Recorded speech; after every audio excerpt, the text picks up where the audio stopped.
Hi, everybody. I did remember how to do that. Happy New Year. We are back. We're so happy to see all of you. Welcome to Nature Check's Arda Campaign, the show where you come for the game and stay for the science. Hey, so we all think white supremacy and insurrection against democracy are disgusting. So if those are ideologies that you support, we don't want you here. Just plain and simple. Nature Check is a community of anti-racism and anti-fascism, full stop. Wanted to say that first. Now we'll get back into our regularly scheduled announcements.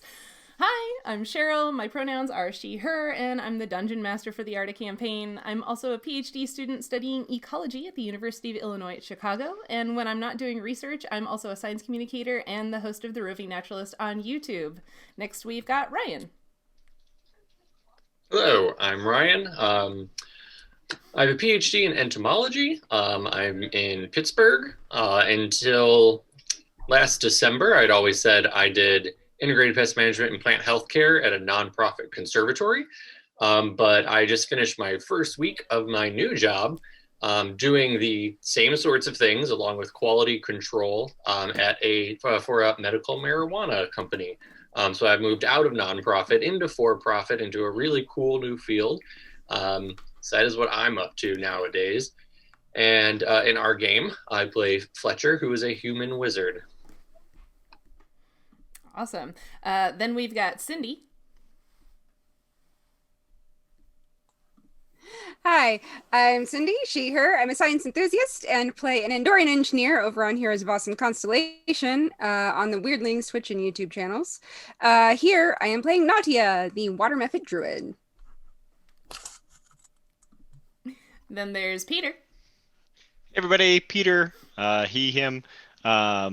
I am a agriculture science educator with the University of Maryland, entomologist by training, and here I play Cedric, the dwarven cleric.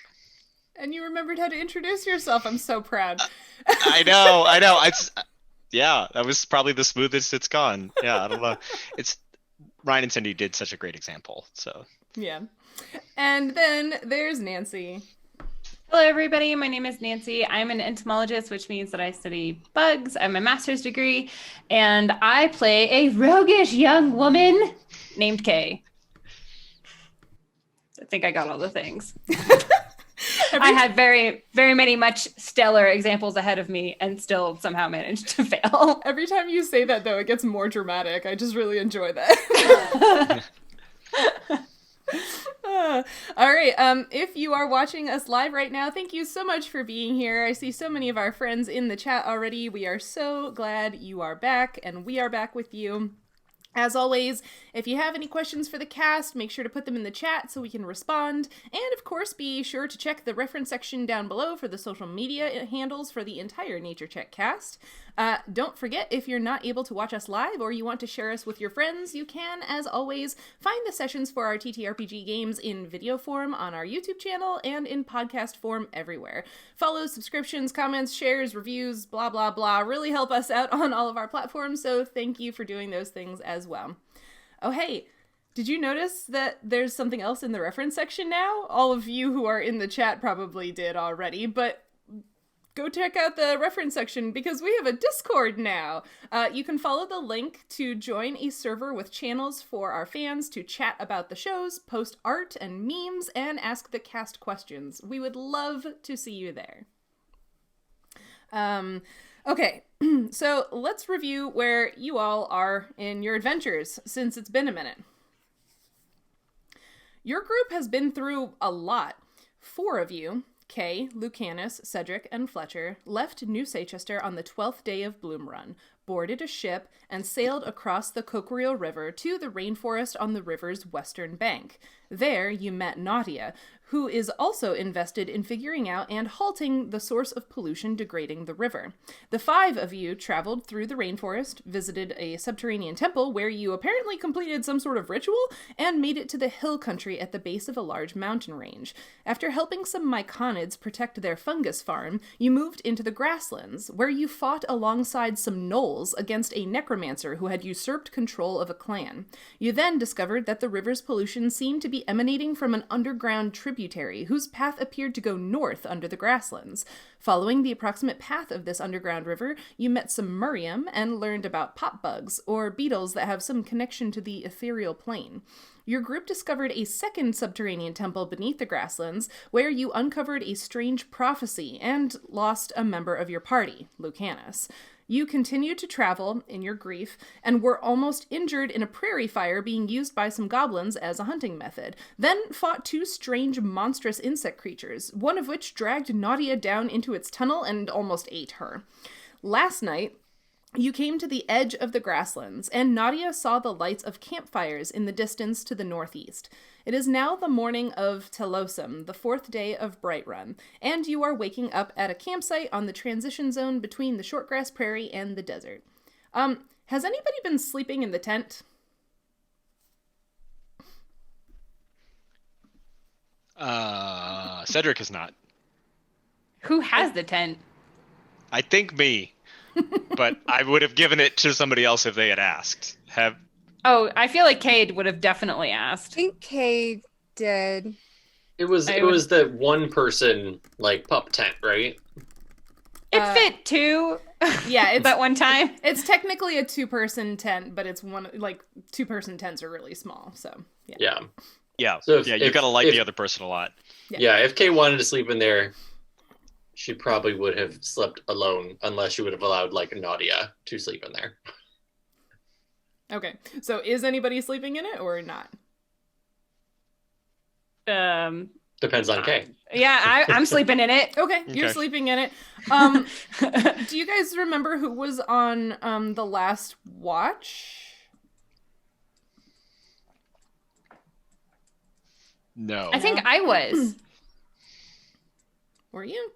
I don't know. Yeah, I think so. Because there were 3 of us that did the watches, and I wasn't first, and I don't think I was in the middle. I think I watched the sunrise. Okay, that sounds familiar. Okay, so Kay, you're watching the sunrise, and all of a sudden you hear this sound, and you look down, and you realize like you'd been keeping watch like around you, the campsite, like looking up. But when you look down, you realize that the ground in your campsite, there's a whole bunch of little things moving.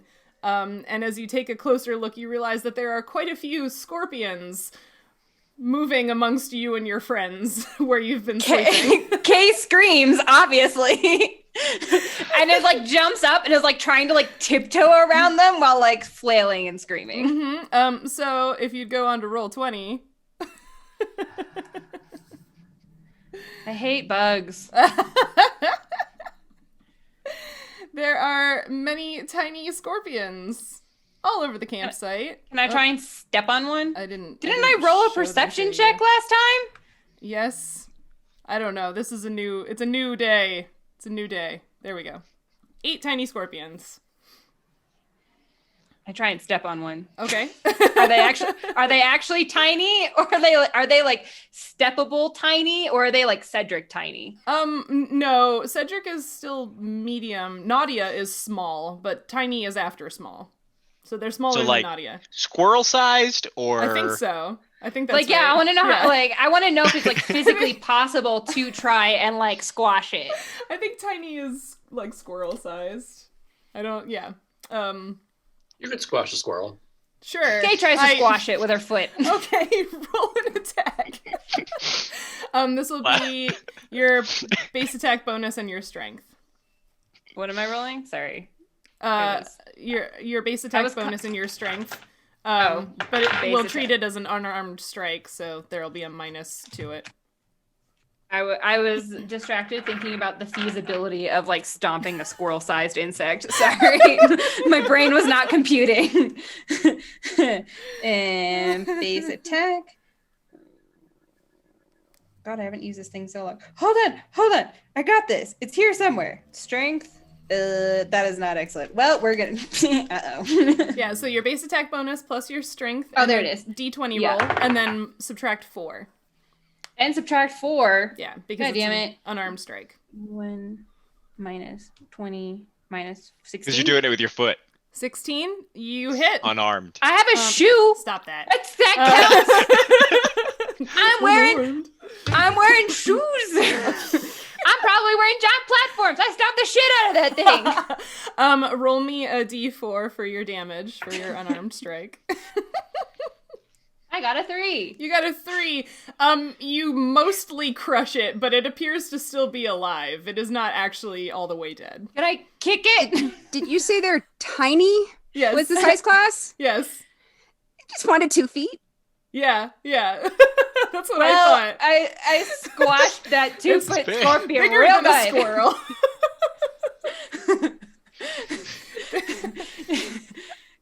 Kay is in her grief and is feeling more emboldened than normal, I suppose. Well, so I imagine her scream might have woken the 3 of you up.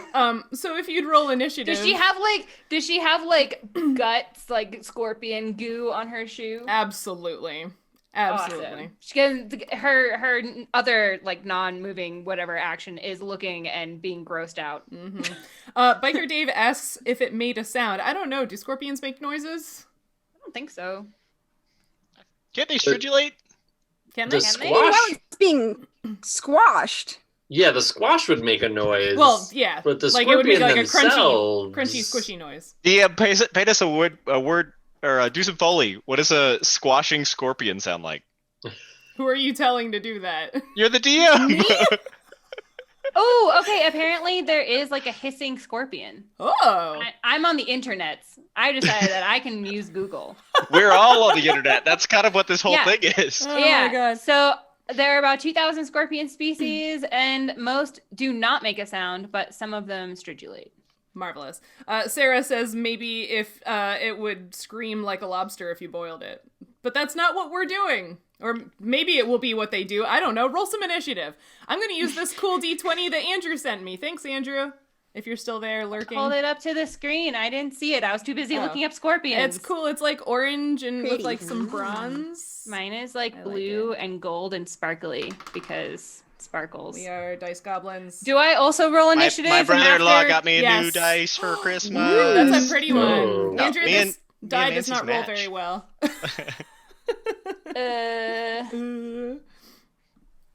Roll some initiative. I got a natural 20, so I got Ooh, 24. Look at that. We're right back into it. First thing with combat. Anybody got... Kay is fresh-eyed in the morning. She just stomped the shit out of a scorpion. She is ready. Amazing. Anybody have an initiative higher than Kay's? I would assume not. Anybody else above a 20? No. I should show off my dice more often. It will be very well. 15 to 20. I have narcissistic dice. 17. 17 for Nautia is the next one awake. What did the two of you guys have? I had a big old 12. 12. And Fletcher? 4. 4. What's your dexterity? Uh-oh.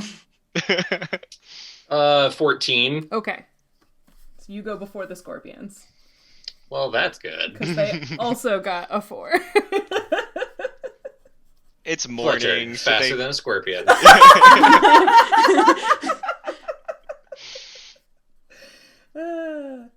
Alrighty. Well, if you can't be faster than your friends, be faster than the scorpions. Okay. So... yeah, Sarah is right. Tiny is 1 to 2 feet. So it's actually bigger than a squirrel. But anyway. I that stomped the dust bite shit is out of it. tiny.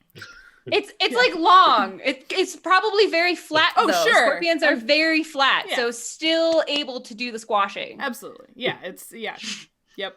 You can squash a pumpkin, you can squash a scorpion.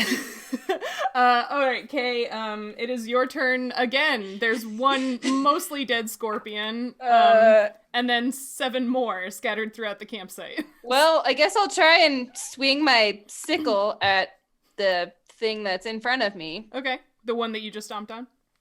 Yeah, that one. Perfect. Come on. I got a 10. Nope. You kind of wave at it with your sickle, and it sort of clanks against the exoskeleton, but you were anticipating you weren't anticipating needing to hit it quite so hard, but it is rather large. I mean, I assumed it was going to be dead, to be fair, after I like stomped it. So I'm just shocked that it's still daring to be in my presence. Yeah, totally. If you roll a critical fail, will the scorpion like catch the sickle and disarm you, I like that you did the fingers. and then use it against you? Now you've just armed the scorpion. Oh my goodness. You've given them more weapons than they already have, being one of the most freaking weaponized creatures. Amazing. I don't know. We'll have to see what happens on the scorpion's turn. Kay, are you just staying where you are for right now? Oh right, I'm surrounded by scorpions. No, I'm gonna get. But if I move, they can attack me. They get a thingy of attack. You can move 5 feet. Yeah, you I'm can gonna take a 5-foot step. sidestep diagonally. Okay, right into the cactus. Oh. Right adjacent to the cactus. You didn't actually step into it. You're backed up to the bunny ears cactus. Yeah, I'm admiring its decorative abilities. As long as it's not a choya. Oh my god, those things suck. Well, hold on. We'll talk about cacti in a minute. Oh boy. Let's kill some scorpions first. Nautia, you just heard Kay scream. You open your eyes where you're sleeping on the ground, and you're pretty much like looking at a scorpion.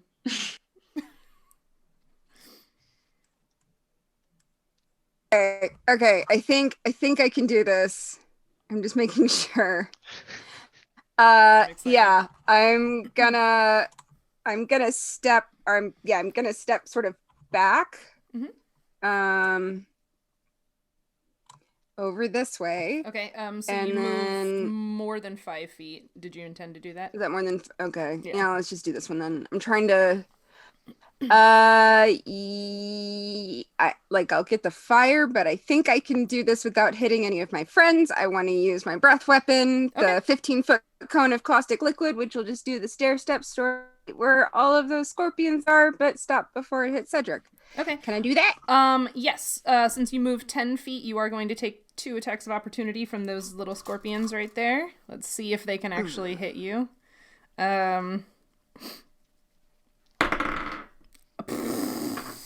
Nope. Nope. And a 17. 17 does hit. A 17 does hit. It does 1 point of pinching damage Oh boy. as you leave. I should not be snarky. Their claw damage is 1d2 minus 4. Oh. But you can't get What? but you can't get less than 1 point of damage if you hit. So I don't know why they wrote it that way. But anyway. Yeah, what? Now you can do your breath weapon. That is quite strange. Okay. So it's going to hit those 4 that are kind of in that like rhombus shape around the fire. Is that what you're hitting? Yeah, basically the ones that are sort of like around the tent. So just sort of do that stair step 15.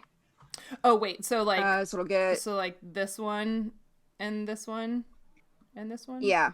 And the one also right by this the fires. Okay. Yep, those Cool. 4. All right, 4. Yeah, so And they that's a have reflex DC 13. Oh boy, rolling for many tiny And creatures. You did Boy. this to yourself. I know. Sorry, what'd you say? If DC 13 reflex? Yes. Okay. The one by the fire. Nope. The one immediately next to the bottom of the tent. Nope. One next to the middle of the tent. Nope. Gosh. And alright, so the one right behind Cedric saved. The rest of them failed. Okay, and that's a half. So they get the ones that failed get a big 2. Okay. And the one that saves get 1. Okay. They are all still alive. Yeah. Okay. Anything else? This is what I get for being snarky. Mac mac. Meh, meh. Yeah. No. That's fine. That's fine. Okay, cool. Cedric, you hear Kay scream, and then you hear Nautia do her breath weapon thing, and you open your eyes and there's a scorpion in front of you. What does Nadia's breath weapon sound like? A pterodactyl. What? Does it sound There like was vomiting? discussion in Because the- in my head it sounds like vomiting. Oh. Or like a scrummeting. Yeah, not quite a, because it's It's a breath weapon, guys. I But always it's imagined, like, you know, acid. the It's acid. It's a liquid. It comes out as a liquid. it's caustic liquid. Yeah, I was trying really hard to make an argument for something other than, yep. I had always Okay. imagined, like, Cool you know, sound. those old you know those old like breath mint commercials where they like and like the ice comes out. Yeah. Like that's what I always imagined it sound like. Yeah, sure. Yeah. That one. I mean, instead. it's the same kind of idea as like a dragon breath weapon. So Yeah. All right, so Anyway. Cedric does not sleep in his armor, so Okay. he leaps up. He's wearing a shirt and boxers, but he No sleeps. one wants to see that. He sleeps next to his warhammer, like right next to his bedroll. So jumps up and is just gonna take a swing at the scorpion, this one here. okay, And just try and crush it. Crush it. crush But it. he doesn't do that. He doesn't do that. No, his hammer gets tangled in. I mean, I assume. Wait, does a 9 hit? No. Yeah. Hammer gets tangled in the bedroll, and he's swinging it, trying to get it loose. That's the Okay, shouts, use your foot. Good Just lord. stomp on it. Good Lord. After all of this commotion, Fletcher, you wake up and there's a scorpion in front of your face, and Cedric is dancing around in his boxers trying to untangle his warhammer from his bedroll. Well, that's a nightmare. Like, Or will be my nightmare for the next week. like super cinematically, like the shot is like your eyes open and there's the scorpion, and then the camera refocuses and the scorpion becomes blurry because it's focusing in like the far distance where you see Cedric. I imagine Fletcher just like, I can't even. rolls over. So shut your eyes. And the sounds you've woken up to are Kay screaming, Kay squishing something, and then something that may sound like vomit. I hate that sound. So one thing, since we were laying down, so standing up uses all your movement, correct? It is a move action, yeah. Okay. But like, you can also move. It's fine. Okay. Well, let's stand up. It's also still a little dim outside because we're all planning to kind of get going early. So even if this happened before we were planning to wake up, it is still very early. Mm-hmm. And since it is cold in the desert at night, luckily that fire would still be going. So I just take a little step back as I cast out a 10-foot square of grease over the fire so it encompasses the 3 scorpions that are around the fire. Awesome. So that's this one, and this one. Yeah. Okay, cool. So all of our team is outside of that square, but 3 of the scorpions are over that fire. Mm-hmm. I will roll fortitude for them to see if they are incinerated or not. Whoa. Oh, that's where the good rolls came from. Okay, so this one, this one took damage. All right. Well, actually, both of those did. So this one gets completely incinerated. The other 2 look pretty crispy, but they managed to not take, the full harm from the grease fire splash. We're a little further out. Yeah. Anything else? Nope. I took that single step away as I cast that out, and now there's a large ring of fire in the middle of our camp. That poor tent. No, not the tent. Not the tent. Not our tent. Don't worry, it's not Not my tent. It doesn't overlap with the tent. It's just outside the tent. It's my tent. All right, so now it's the scorpion's turn. So, Naughty, are you still on the ground? Or did you take off? Yeah, I'm still on the ground. Okay. She regrets I just woke that. up. Yeah. All right, so that one's going to move to you and try to attack you. And that was only a 5-foot step, so it gets to do all of the things. All right, first claw. Nope. Oh, wait. Sorry, it's not a 5, it's a 15. So that's a 17. Yep. All right, 1 point of claw damage. That's a 12. Or, no, sorry, Nope. 13. Nope. Okay. Second claw misses. And nope, that's a 9. Okay, and the tail misses. So, no sting for you. Yeah. Okay, same thing. One comes over, and we'll do 3 attacks on you. Nope, that's I just not want to gonna punt it! that's a 19 for the second claw. Ouch. So you take 1 point of damage. And I'm sorry I insulted your die earlier, Andrew. It just gave me a natural 20. I hate you. But it's not confirmed. So you take 1 point of piercing damage from the stinger, and then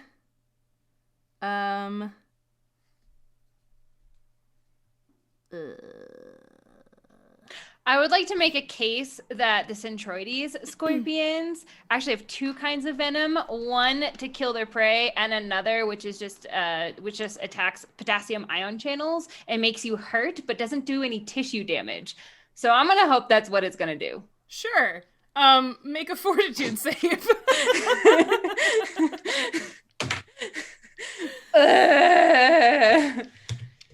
All right, come on.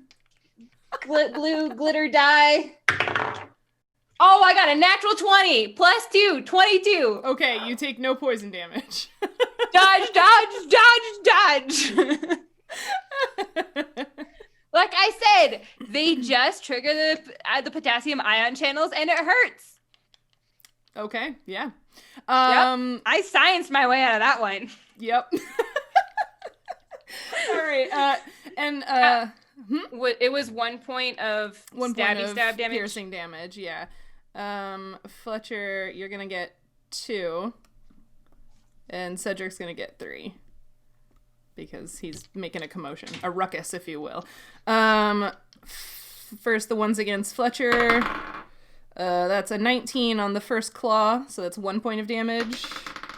That's a 13 on the second claw. That hits too. Another 1 point of piercing damage. And the sting will be a 13 again. So that's 1 point of damage, and give me a fortitude save. Poor Fletcher. The 12. A 12. Okay, so you don't take any poison damage either. And then the second scorpion, and that's an 11. I don't think that hits, right? No. Okay. Nope, that definitely doesn't hit. And neither does that. Okay, the second scorpion sucks real bad. That was the one that was on fire. Yeah, totally. And then Cedric, you've got 3 coming up around you as you're dancing on the sand. Nope, that definitely doesn't hit. Nope. Nope. Okay, so that's a not natural 20 for the first claw on the second scorpion, so 1 point of damage. Nope, that doesn't hit. And a 12 will not hit you, right? Or it will hit me unarmored. Unarmored, yeah, okay. So then you take 1 point of piercing damage on the sting and make a fortitude save. Ooh.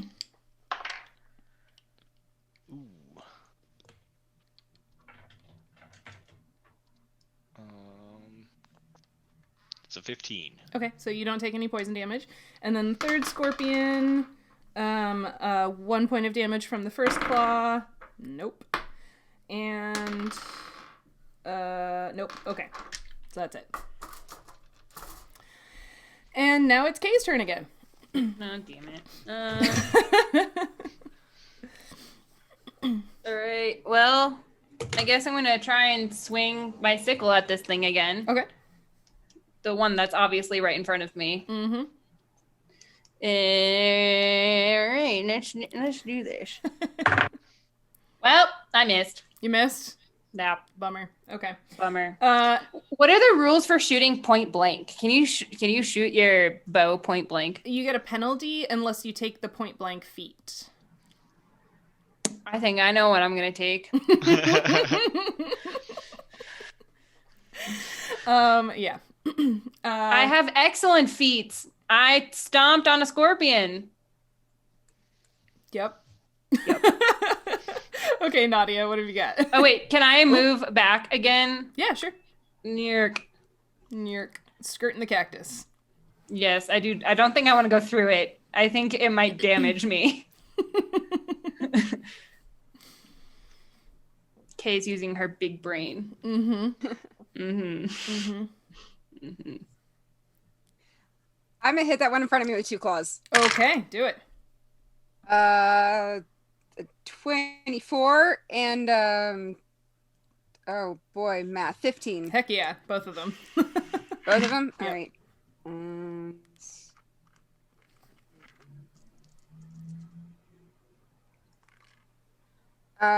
That's 2, 4, and 3. Oh So yes, 7 total. absolutely. You make scorpion paste.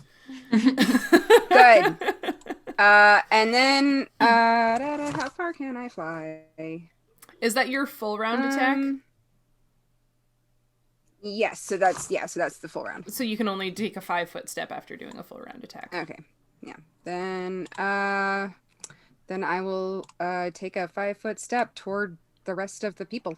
Okay. Cedric, there are 3 scorpions snipping at your ankles. Blah, blah, blah. Yeah, I do not appreciate that. I'm mixing my boots right now. Yeah. I think I'm still just gonna try and squash one. Okay. It's a legit strategy. Yeah, I With mean, I've got a big hammer. Yeah. It should do a good job of that, I would think. Does a nat 20 hit? Yeah. Roll to confirm. 19. Yep. Confirmed. Do so much damage.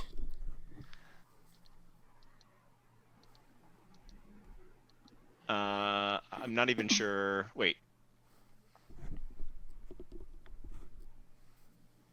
Oh wait, I guess it automatically rolls. Roll 20 automatically rolls.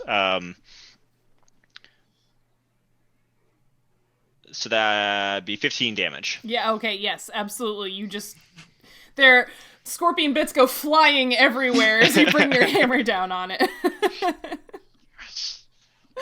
Alright, are you doing anything else? Are you just standing there eyeing the other 2 scorpions? Yeah, I'm gonna turn to the other ones and glare at them. Yeah. Get ready. Now they know it's coming for They're them. frighteningly large. Like, for a dwarf, because you're like 4 foot something, right? Like, these Yeah. are like small dog sized, but for you. Yeah, knee high Yeah. on me is very intimidating. Yeah. And then Fletcher.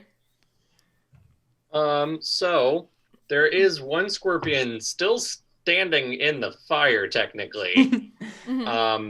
And so it's back to my turn. So I figured I would bring that up so you could roll. Yeah, it's gonna crisp up at this time. They don't have that many hit points. All right. Okay. Then they're like right underneath me. I'm just gonna try to use my quarterstaff. Yes. Just croquet them away from you. Yeah, I'm basically trying to like golf swing them back into the fire. That is a 19. That'll hit. Fletcher seems like the type that would have been in golf club in college. And I rolled 6 damage. Okay, yeah, just the force of the impact of your quarterstaff hitting it destroys it, and then all the bits go flying into the fire. Well, you've severely reduced the number of scorpions. So there's one there next to Cedric. Nope. Alright, so that's 1 point of claw damage. And nope. There's one right there next to Fletcher. Nope. Whoops, that's a nat 20. That's not a confirmed, so that's 1 point of claw damage. And then that's a 13, which hits, right? Yeah, okay, so that's 1 point of piercing from the stinger. Make a fortitude save. 9. You take 2 points of poison damage. So what was the so was the total 4? 2 piercing and 2 poison, yeah. Okay. And then this one will chase K. No. Nope, that's a 2. Yes. That's a 5. Yes. And that's a 9. Wow, okay. That's Scorpion. I just anked it away. All right, well, now you can tell it what you think of it, because it's your turn again. I will not point blank it in the face, since I don't have that kind of feat, apparently. Qui-Gon, you're awful. I love this. Okay. I guess I'll try and stab it with my dagger, since I keep missing with my sickle. Okay. I got a 13. That misses. I'm sorry. Hang your head in shame. Are you doing anything besides that? Can I kick some sand in its face? Sure. Excellent. I kick some sand in its face. Yeah. Mm-hmm. Nautia, you were surveying the battlefield when, oh my gosh, wouldn't you know it, there was a scorpion that just came out from under a very large rock. Thanks, Qui-Gon, for adding a monster. Why? You have no friends. None. Not even one. Go home. Wow. Yeah, I'm just going to turn around and claw that one too. Nope. Yeah, just two big old nope claws. Nope claws. Where's there even a rock? Oh, well, one of those hits with a 26. I'm assuming that the 9's not going to do it. Nope. Yeah. 3. It is not quite dead. Mostly dead. Cool. But not all the Great. way dead. Stomp on it. Cedric, there's Not one completely dead, only mostly dead. Yeah, there's one by you, Cedric. Ooh. 13 hit? Nope. Personal pan scorpions. Yeah. I've got so much scorpion stuck to my hammer, it threw the weight off, you know? Oh, okay, sure. And Fletcher, there's still that one kind of by the corner of your square there.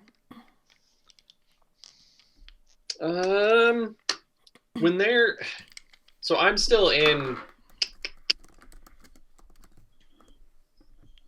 Well, if I can take another 5-step away, that should be enough. That's enough distance between me to be able to now actually try to cast a spell. Correct. So I'm going to try to use Ray of Frost on it. And that's a touch attack? That is a ranged touch attack. And it is a 22. Yeah, that definitely hits.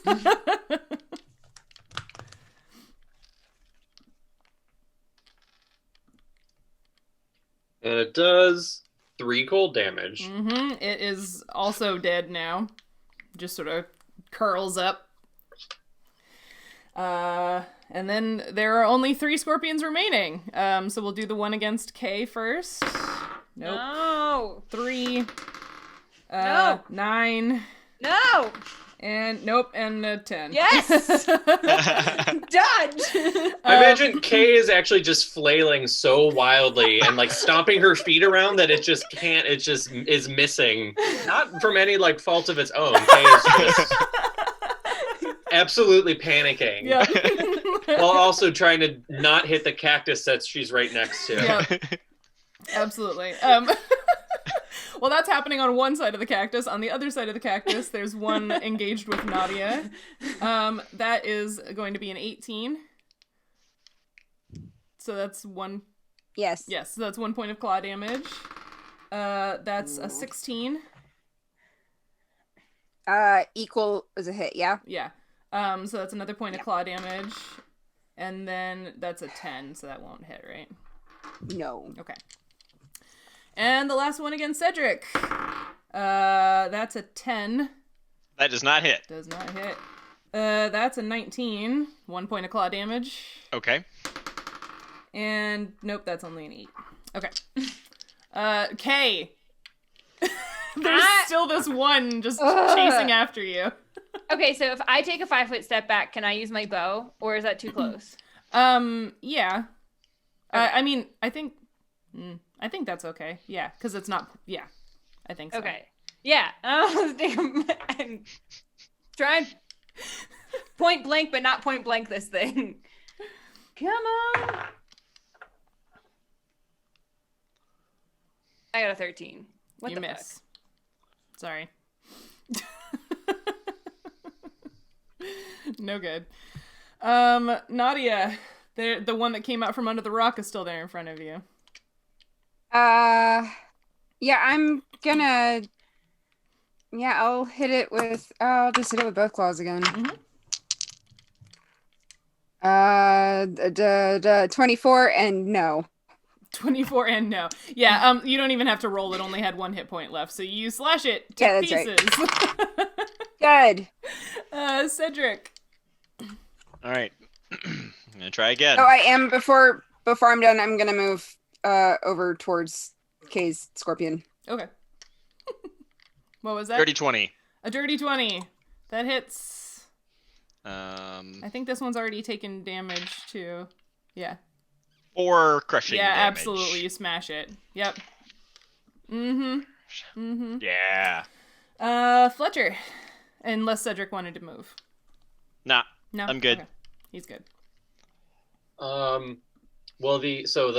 my grease creating the bigger fire dissipates on at this moment. So we're back down to just our smaller campfire with no extra fuel on it. So that's probably good for people who want to potentially move around a little more.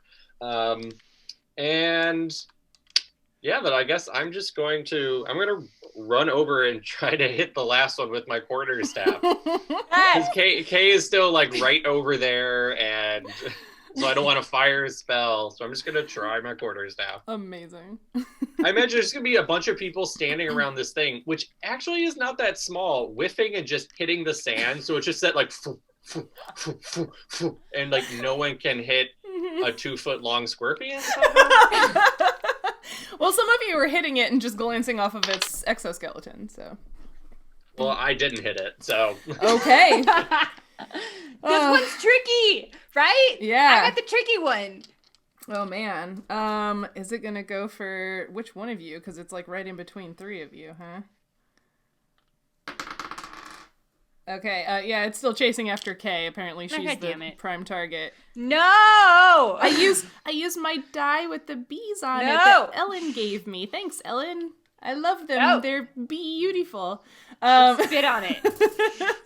The die and the scorpion. Rude. That is a natural 19, so that's 1 point of claw damage. Ouch. That is an 18 total. 1 point of claw damage. Ouch. And that is a 13. Does that hit? I have a 13. That's your armor class? No, wait. Armor class is 16. Oh, okay. But do you want the touch? No, because I imagine that since you were the last watch, you might have already put your armor on. So I did. Yeah, okay. So, then yeah, that one 16. misses. And it is your turn. Somebody kill this thing. I'm a stomp on it. Mm-hmm. It was Base attack bonus, strength. strength, d20 minus 4. I miss. You miss. No curb stomping the scorpion. Nautia. I did make a lot of distracting sand fly up, though. 2 claws. Okay. 17 and 18. Yeah. She hits it and destroys it.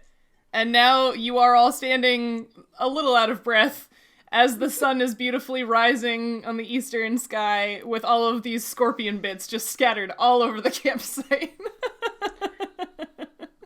So everybody's on the other side of the campfire from me, and so I'm gonna call out. Do you think we can eat these things? I'm not gonna eat it. The hell's wrong with you? I mean, it's just the ones that got burned up by that big grease spell smell great. There's nothing left of them to eat, probably. No. I mean, they only burned for like 15 seconds or so. They're like the size of a corgi. Well, then you eat it. It's like a baked potato in foil when you put it in the campfire. You just break open the exoskeleton and there's all this stuff inside. Yeah, it's got a natural shell on the outside of it to keep it from getting burned. Yeah. Kay, I just goes over and gets one of, like, the burned scorpions and sticks it on the cactus spikes. like a like a shrike. shrike. Right? Yes. Amazing. I just walk over to the fire and like the remains of the last one that are probably still in my closet, just kind of shake them off into the fire. Yeah. Okay, Cedric, if you want to figure that out, gather up what you want to try to eat, and then the rest of us, let's get that tent packed up, because I feel like we're now behind schedule because of these things, and we don't want to be trying to travel in the middle of the day, so we need to get going.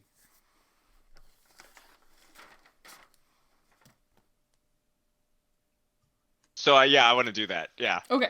So you're Yeah. gonna- Of course. So Yeah. are you packing I up was the- waiting because I wasn't just going to assume people just do what Fletcher says. Yeah. Are you packing up the tent? Are you trying to harvest scorpions? What's going on here? I'm gonna bust open one of the scorpions that Fletcher cooked and see like what it looks like on the inside. Okay.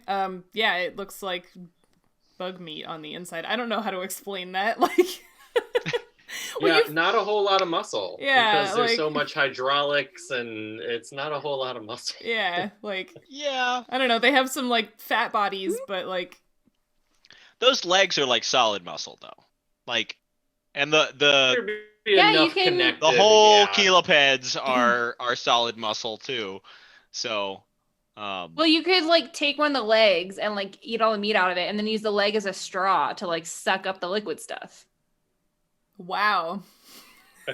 Just saying. I think there's no way you could remove the meat from a leg without a ton of work, without like breaking it apart into many, many pieces, I think. Qui-Gon said sometimes they have a hard time distinguishing Nancy from Kay. That was definitely a Nancy moment, because Kay would not suggest that. Yeah. No. No, Kay is too busy, like, taking scorpion parts and sticking them to the cactus like a Christmas tree. Okay. You could probably do that on the big saguaros that are on our map, but not the cactus you were next to. Well, whatever one. She's going to try, regardless. And whatever one they stick on, she is going to stick the rest of them on that one. Okay. Make a reflex save while you're doing that. Oh no. Oh, boy. Fuck around with a cactus and find 15? out. 15. Okay, you only take 1 point of pokey damage from messing around with a cactus. Worth it. When I hear Kay cussing over there after she gets stabbed by the cactus, I'm gonna look up from like my meal of picking this scorpion apart. I imagine it's kind of like eating crabs, like it's just like super messy and just like scorpion bits in my beard. And... does anybody how are you guys doing? Does anybody get like poisoned or anything like that? Does anybody need me to heal them? I mean, I could do with a little bit of healing. I got poked a few times. Yeah, All I right. don't feel great. Yeah, All right. a little. The claws are surprisingly pinchy. Yep, that There's makes two sense. of them, in fact. Those dang pedipalps. Has anybody been pinched by a scorpion in real life? I haven't interacted with Nope. scorpions IRL, so no. My undergrad research was with crayfish. I mean, Sure. yeah, I've let myself be pinched by them plenty of times, but I got pinched by a hermit crab, like the really big ones. Nice. That hurt. Don't recommend. Oh yeah. Sarah has been pinched by a scorpion. I sort of assumed since you play around in the desert for your job. She says that scorpion pinch hurts. I would have assumed so. Nice to have an expert confirm it for us. We need like a new Schmidt sting pain index, but it's for like pinches of the animal kingdom, and you just get pinched by things. So that my undergrad research was on like actually measuring crushing force of different crayfish species. Yeah. So like actually trying to evaluate that. That's cool. How did you test the pinch force of a crayfish? Okay. How far into the weeds do you want to get with this? Okay. We want to look at the weeds. Okay. Not so far in that we get ticks. Yes. Well, that's not very far at all, because they tend to hang out at edges.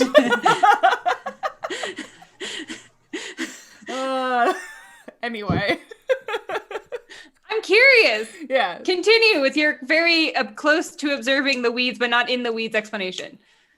Okay, so we built this device where we had basically two holes, and one of the holes was attached to a stationary object, and the other one was attached to a force meter that measured like horizontal distance traveled and converted that into newtons of crushing force. So you put both fingers of the Keela into each hole on the thing, and then it would measure like how much force was applied pulling against that force meter.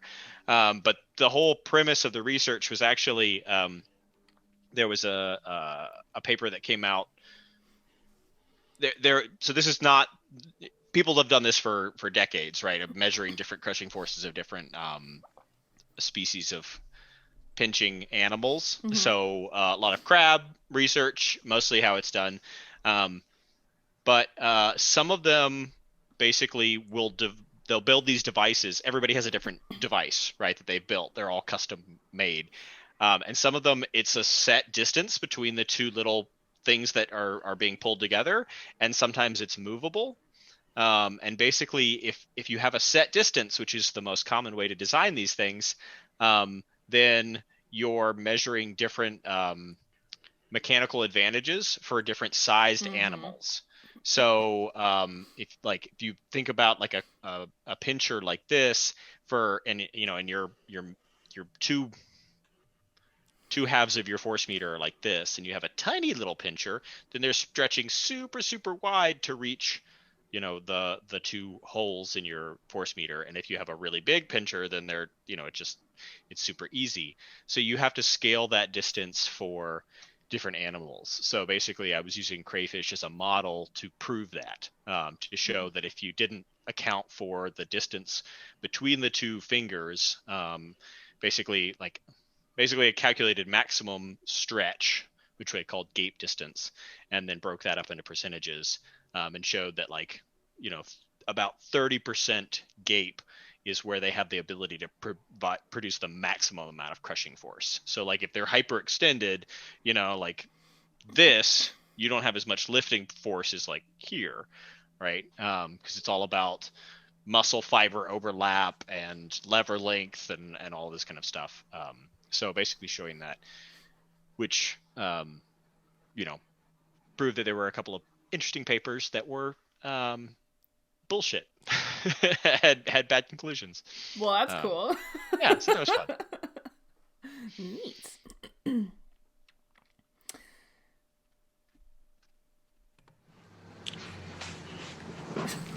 We've been all full of science today. Yeah, I mean that's what we're here for.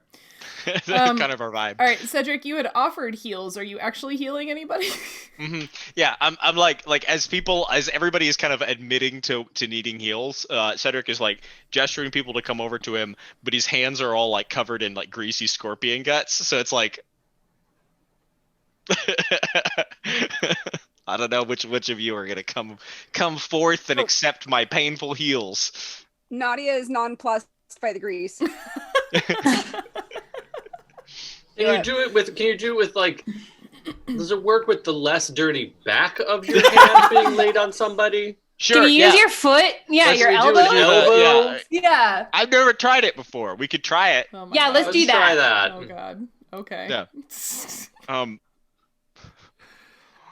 Yeah. Let's try that. Actually, you know what? You know what might work is like here. Let me try this. I've never done this before. It's like grab onto my hammer. Let me see if this works. If we're both touching the hammer. If you're both touching Hammer's the hammer? also filthy. Yeah, it is. Here, Here, fine. You can hold the handle part of the hammer. I'll hold the head. The handle part that you just handled with your filthy hands. Fine. That's Just wrapped, come over here. And it's wrapped with, it's a strip of fabric, right? Yeah. That is probably also really dirty because it goes everywhere with you. Super dirty. Yeah, it is like Gross. grease stained, just like looks like it. Like used to be white, now is brown. Used to be white. Like you assume. It looks like it's been on there longer than Cedric has had the hammer. Like it looks ancient. I bet it smells bad. I bet everything about Cedric smells bad. That's mean. I mean, when you wear scale mail in the desert. Yeah, or even in the grasslands. Yeah.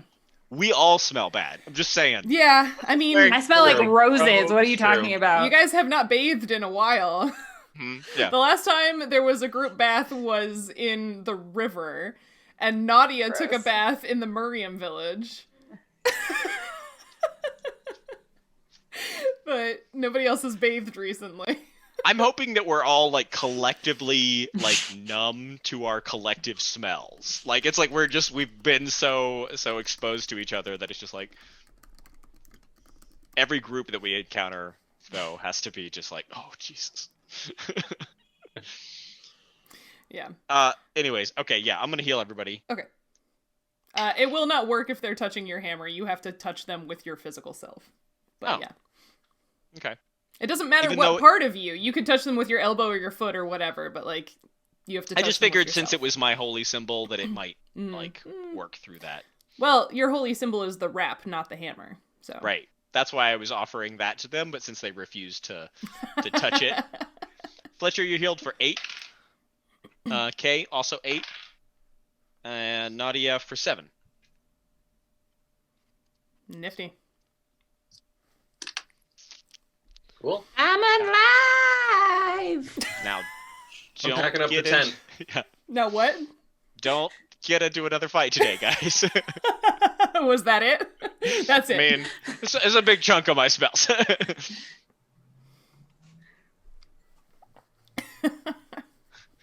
All right. So after you heal everyone, are you packing up the tent and stuff? Yeah, I'm working on the tent. Okay. Yeah, we don't want Cedric's grimy fingers on that tent. And by we, I mean me, since I'm the one that sleeps in it. I'm gonna assume that my bedroll, like on the edge, got like greased and also caustic acid breathed, like since I was right on the edge of both of those spells. It's just like crinkly. Yeah, there might be a little fraying happening. Yeah. Some little teeny holes in it. Yeah. Like when our cat decided to make biscuits all over my yoga mat.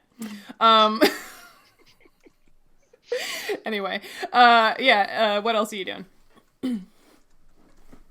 If I forage a little bit, do I find things to eat? Yeah, so I'm actually gonna start reading my description of what's out there. Did I actually?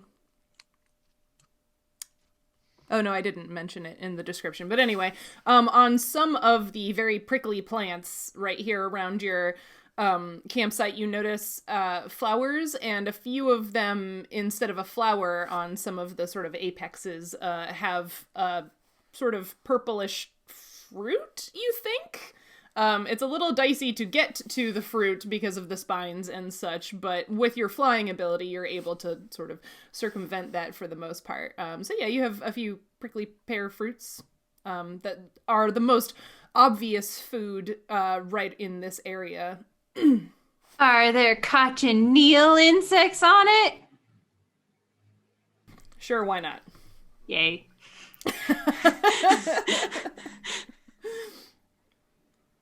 Is there anything that looks berry-ish?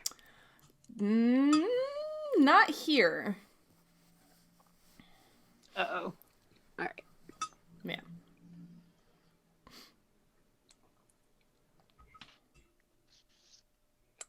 Onward! Onward. Let's do it. Okay. So you are moving in which direction?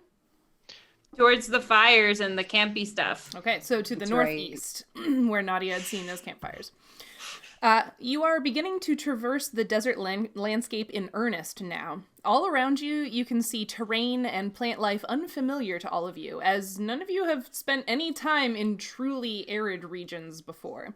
The soil beneath your feet looks and feels like that of a sandy beach, making it difficult to walk, and your progress slows. There are patches of this sand that appear bumpy and clumped with an odd coloration, almost as if they had been scorched by fire. Bonus points for anybody in the chat who remembers what that is from my recent Turf Wars video.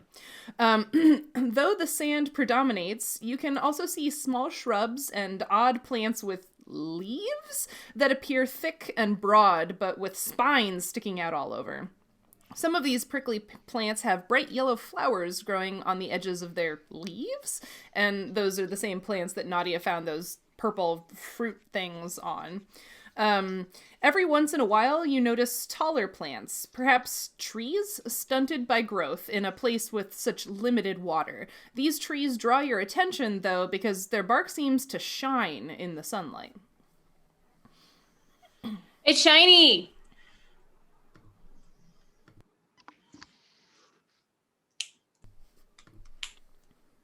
Should we check out the shiny trees, or should we just keep going? Well, we feel like we need to try to keep time on our journey here, or we might be stuck in a bad place in the middle of the day in a desert. Sounds good to me. All right, so you're ignoring the shiny trees? Yep. Maybe if there's one on the way. I mean, yeah, you're, like, they're interspersed throughout the landscape, so, you know, you're probably going to walk past one at some point. And if you do choose to look at it, I can describe it for you in greater detail. If we pass by one, I don't think I would want to stop. Just knowing... No, I mean, obviously knowing what a desert is, even though Fletcher may have never visited one before, I'm really adamant about, like, we have somewhere to get, we need to do it before things get bad. Totally. But I want to take notes on it if I can. So if it's like on the way, I would look at it, but... Look at this moral dilemma Fletcher has. Yeah, but I don't really want diversion. Do I science or do I survive? Yeah. But I don't really We've all want been diversion there. because I'm concerned. Yeah, I'm always I've there. been there, yeah. Yeah, so Fletcher, as you're walking past one of these, you do take note that it has small dark green leaves, and the trunk, you have a hard time looking at it because it is reflecting the sun, you know, that is now up a bit. It's reflecting the sun very brightly, but you can tell the bark is kind of pinkish, but it's very sort of like smooth and shiny. So it reflects the sun really, really brightly.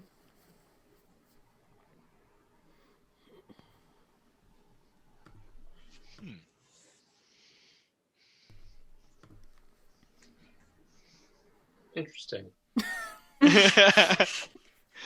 Duly noted. Is this based on a real plant? This one is, I don't know. This is out of the Horrific Herbarium that supplement book that I got, which was written by real botanists. The same book where we got the plant creature that almost ate Cedric in the swamp, where they found the little knoll girl. So I don't know if it's based on a real plant. Okay. But this So is the maybe description. loosely. Yeah. Okay. I was like racking my botanical garden conservatory brain, like Yeah, no. like Madagascar spine palm, tourist tree, is it like trying, like shiny? thinking of all, like, There are both some real things and some not real things in this desert. Just to keep it So- interesting. I could tell that you, Ryan, were like stopped dead by Yep. this description. Like, was Fletcher, like, was it, I'm imagining you're like, no, we have to keep.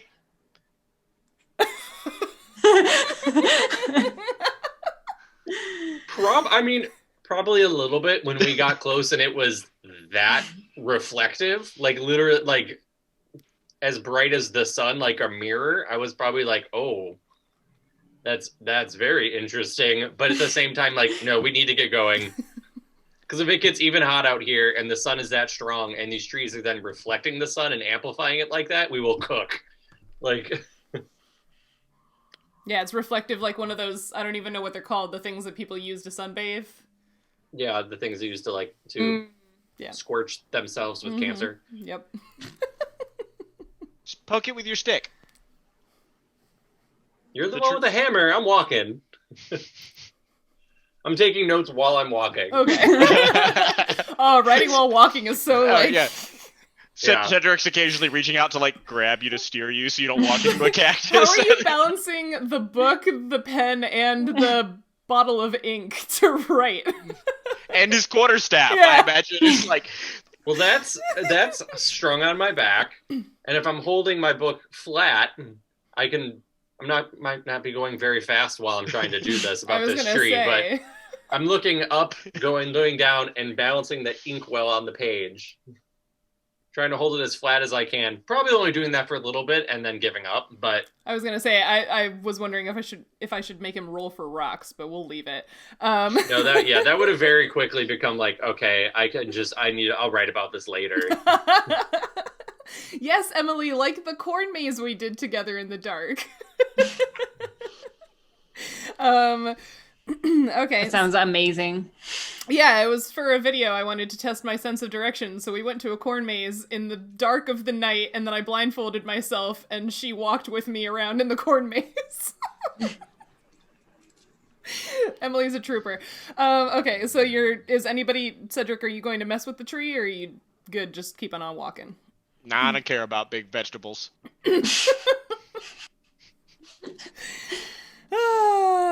Okay.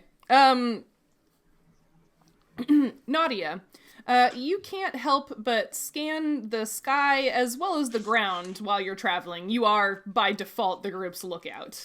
It's been the case basically since you joined them. It's a beautiful, bright blue, clear sky with no clouds. But after a while, you notice a dark speck. No, 2 dark specks. Uh-oh. Moving in the general direction of your group, though incredibly high. As you watch, the specks grow larger, and you realize they are 2 large birds, perhaps eagles? The one that is following is flying in a strange pattern of up and down curves as it pursues the bird in the lead. They fly closer, and as the pursuing bird gains distance, the bird in the lead does something odd. In mid-air, it flips over on its back and points its talons up so that its back is facing the ground. The second eagle swoops down and locks talons with it. Then suddenly both birds are plummeting towards the earth. You watch in fascination as they hurtle toward the ground, and then at the last moment, the eagle on top breaks away and flaps back up into the sky. However, the other bird is not able to right itself in time, and so comes crashing to the ground in front of you. I run up to it. So you are now very sure it's an eagle. Between the fearsome talons and its large hooked beak, most of the plumage is dark brown, but the back of the head and the back of the neck have feathers that are reddish gold. Ooh. And it's sort of like laying there partially stunned on the ground with its legs up in the air like an idiot. Pick it up! It looks like there's good eating on that. I'm not gonna go right up to it, because I've tangled with big birds before. But I'm gonna kind of like, does it look like it's just sort of dazed and it's gonna shake it off, or does it actually look hurt? I mean, its eyes are open, but it's sort of laying there like you imagine it's trying to figure out what happened and like maybe assess whether or not it is hurt. And yeah, it is about the same size as you. It's like a 3-foot bird with like a 7-foot wingspan. Yeah. So were these eagles fighting or mating? Making. Did I get a good look at the other one? It looked was it similar. Similar? Yeah. Okay. Fletcher, you can make a knowledge nature check if you'd like to tell the difference between, a nuptial That flight. could also be that could be a mating ritual flight. Yes, there are some birds of prey that do mate like that. It's true. They don't Yeah. normally slam one of them to the ground. No, they try to avoid that. I got a 19. Yeah, you're pretty sure this was like a territorial dispute as opposed to a nuptial flight. Yeah. How red are these reddish feathers? It's reddish gold. Like You think that Are you think you she'll trying to notice the think of- difference?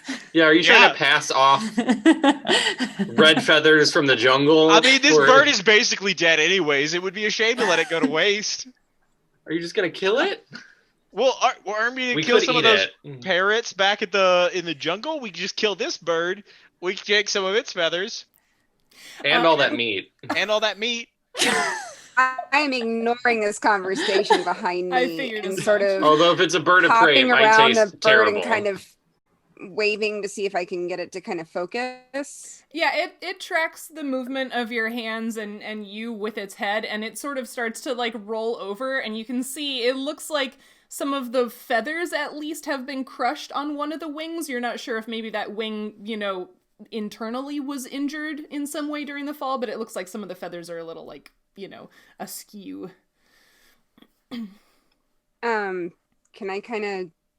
I'm gonna try to approach it very carefully and sort of see if I can get a look at that wing and determine if there's damage or if it's just ruffled.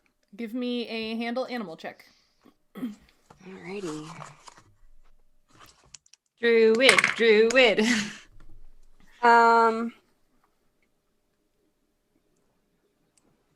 Do I get to use that extra bonus yet? No, because you haven't made friends with it yet. Okay, then that's a big 12. So it's still kind of dazed, and it's sort of just sitting on the ground. Like, it almost, I don't know, not to anthropomorphize too much, but like almost looks a little embarrassed. Right? And like as you start approaching, it kind of like gives you the, the eagle side eye and clacks its beak once or twice, but it's not doing anything right now. Yeah, so if it looks uncomfortable with that, I'm going to kind of back off again and then just sort of try to approach again. Is it doing any better at sort of righting itself, or is it still just... Yeah, it's gotten up on, so it's sort of like, squatting on the ground. Yeah, it still looks a little mussed, but yeah, it's at least gotten itself right way up this time. Okay. I'm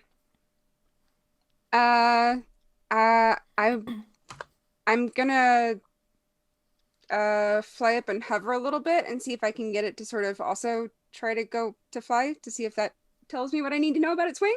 Okay. Make another handle animal check.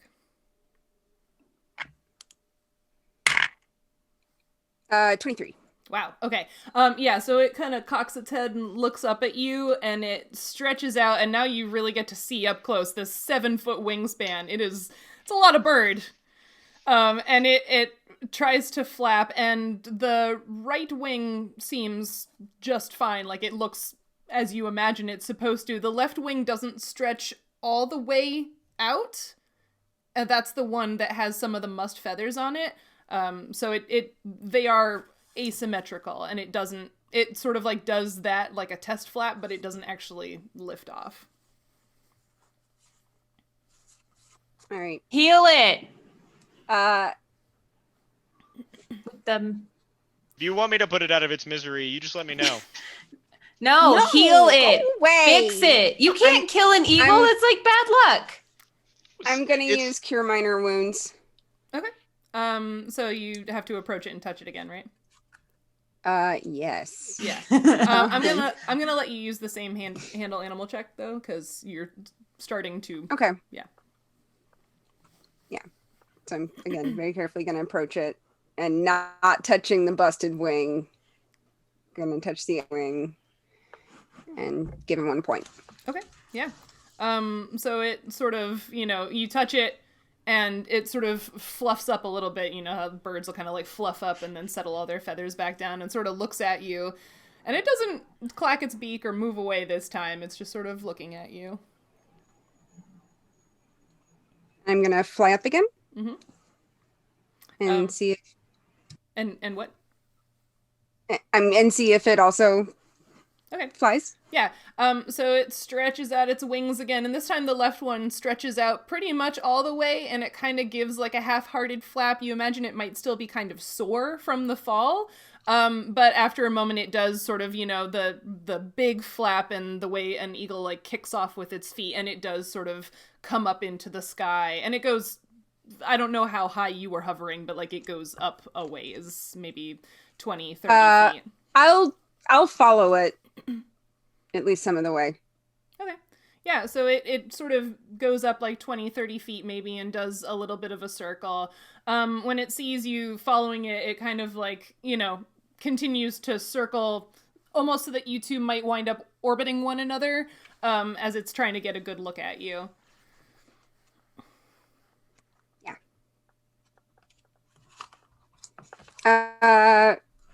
Yeah, if I'm confident that it's doing okay, because it's gonna outpace me pretty fast. But yeah. I don't know. What else do I do with the new bird friend? Yeah. Woo, our druid finally has an animal companion. Yay! And it took me like 10 sessions later. It's fine. And it is a real kind of bird. Everything about that scene was described based on a real bird. This is a golden eagle. They're very large. I had the opportunity to hold one once. Boy, is it heavy. It's like 15 pounds of bird on your outstretched arm. But like, so a lot of birds, like if you've ever seen a bird show where somebody's holding like a kestrel or an owl or something, like you can normally hold it like on your hand or like maybe, it's kind of sitting on here, right? But for the golden eagle, you put on a glove that goes from your fingertips to your shoulder to protect you from these talons, which are each as long as your finger. Just the claw part, not the toe. And then we stuck our hand on top of like a post. So you just had this big, long, straight arm, and then somebody else would put the bird on your arm. And so it's just taking up the entire arm and like looking you right in the eye if it curves its neck down. It's a huge bird. Very, very cool though. And that territorial dispute, the flying in undulating up and down wave patterns, is based on how they will actually interact during territorial disputes. That's amazing. That's so cool. They're very cool birds. All right. Yeah, and I'm definitely going to keep an eye out for that other one as we continue. Yeah. We eat that other one? No. I'm just asking. Cedric, you're horrible. Why? Because Nautia just made a friend. Well, and she but she's friends with that brought one. a bird back to life. That's amazing. All you know how to do is kill stuff. I healed all of you guys like an hour ago. I'm pretty sure I brought you all back from the dead at least once. Or near death, at least. That's a fair point. I see. And I just want to say, I'm pretty sure that whatever you guys are is more complicated than some kind of big bird. Is that true, Fletcher? I mean, complicated. What do you mean? I don't know. I just assume, you guys have, I don't know, more complicated bits or something. I mean, we've got all the same stuff, right? I mean, we don't have feathers, but, we've got, blood and, muscles and stuff. Aren't they all kind of the same? It's all kind of the same basic things going on. I mean, I don't know. I just figured they're all meat inside. I mean, we're probably a little more complicated, psychologically. I mean, just take a look at you. Probably? Definitely. I don't know. The way that Cedric hits things down with his hammer and the way the other eagle hit the other one out of the air is not too different. Fair enough. So birds like that are we're not allowed to eat any of those birds? Is that for the record? I mean, Or is those it birds just are that one? cool. Aren't all of them cool? The red ones that we're supposed to kill are cool looking? Yeah, but they hurt us. Those are not cool. Okay, so if that one had hurt Nautia, could we have killed it then? Yes. Okay, all right. So we only kill animals that hurt us. Oh. Got Yes. And how are we supposed to trap anything to eat? Yeah, well, I just figured pretty much everything we trap is basically a rat, and any rat will bite you if you mess with it too much. So They were That sounds intending legit, to and I hurt don't eat us. rats. Oh boy. Okay, well, you know what? I looked down at my sundial watch. I'm like, we need to keep going. I forgot there was a joke about that. I figured we were We walking need and to talking. go. Yeah. I mean, faster. That's a great point. Let me oops. I just hit my microphone with my DMG. Sorry about that, listeners. No, not catching on fire. Not lava. Oh my god, where's just the part about heat? Come on. By the way, Qui-Gon mentioned that birds have hollow bones, and someone asked if that is true about all birds. Which I think... I believe is true. What I about, would say like, yes. non-flying Is there- birds, like ostriches? Right, that's I was trying to I'm think not if sure about the they ostriches. had sort of de-evolved it or not. Yeah. I'm not sure. That's what the internet is for. Yeah.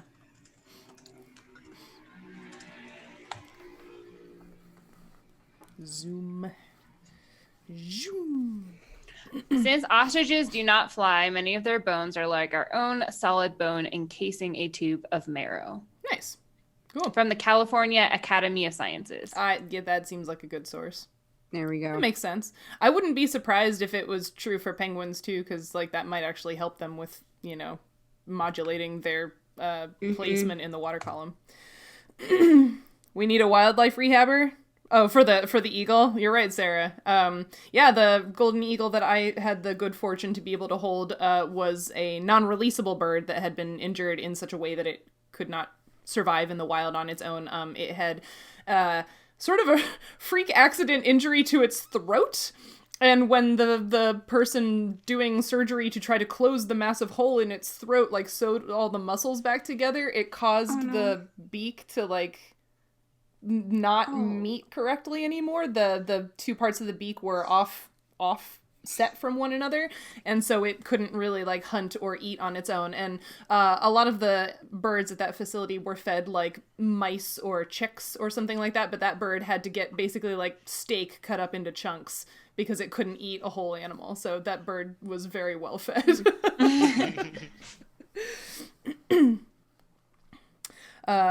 Yeah, so right before we take our break, I'll have you guys make your first fortitude save of the desert.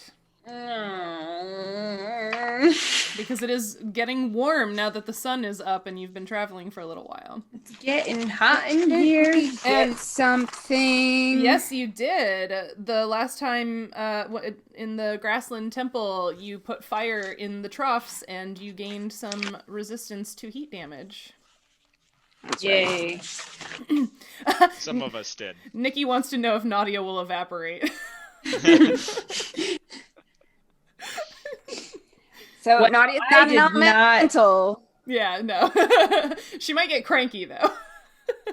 I did not Oh, she's got fortitude save. The good thing she's got a good distraction. Yeah. You did not fortitude save? I did not. What did you get? A 5. A 5, yeah. No, that's not enough. So you take... Oh, Cedric, but I have the magic goop of heat stuff. The what? You mean the blessing from the temple? Yes. Yeah, Thank you. that was a +2, right?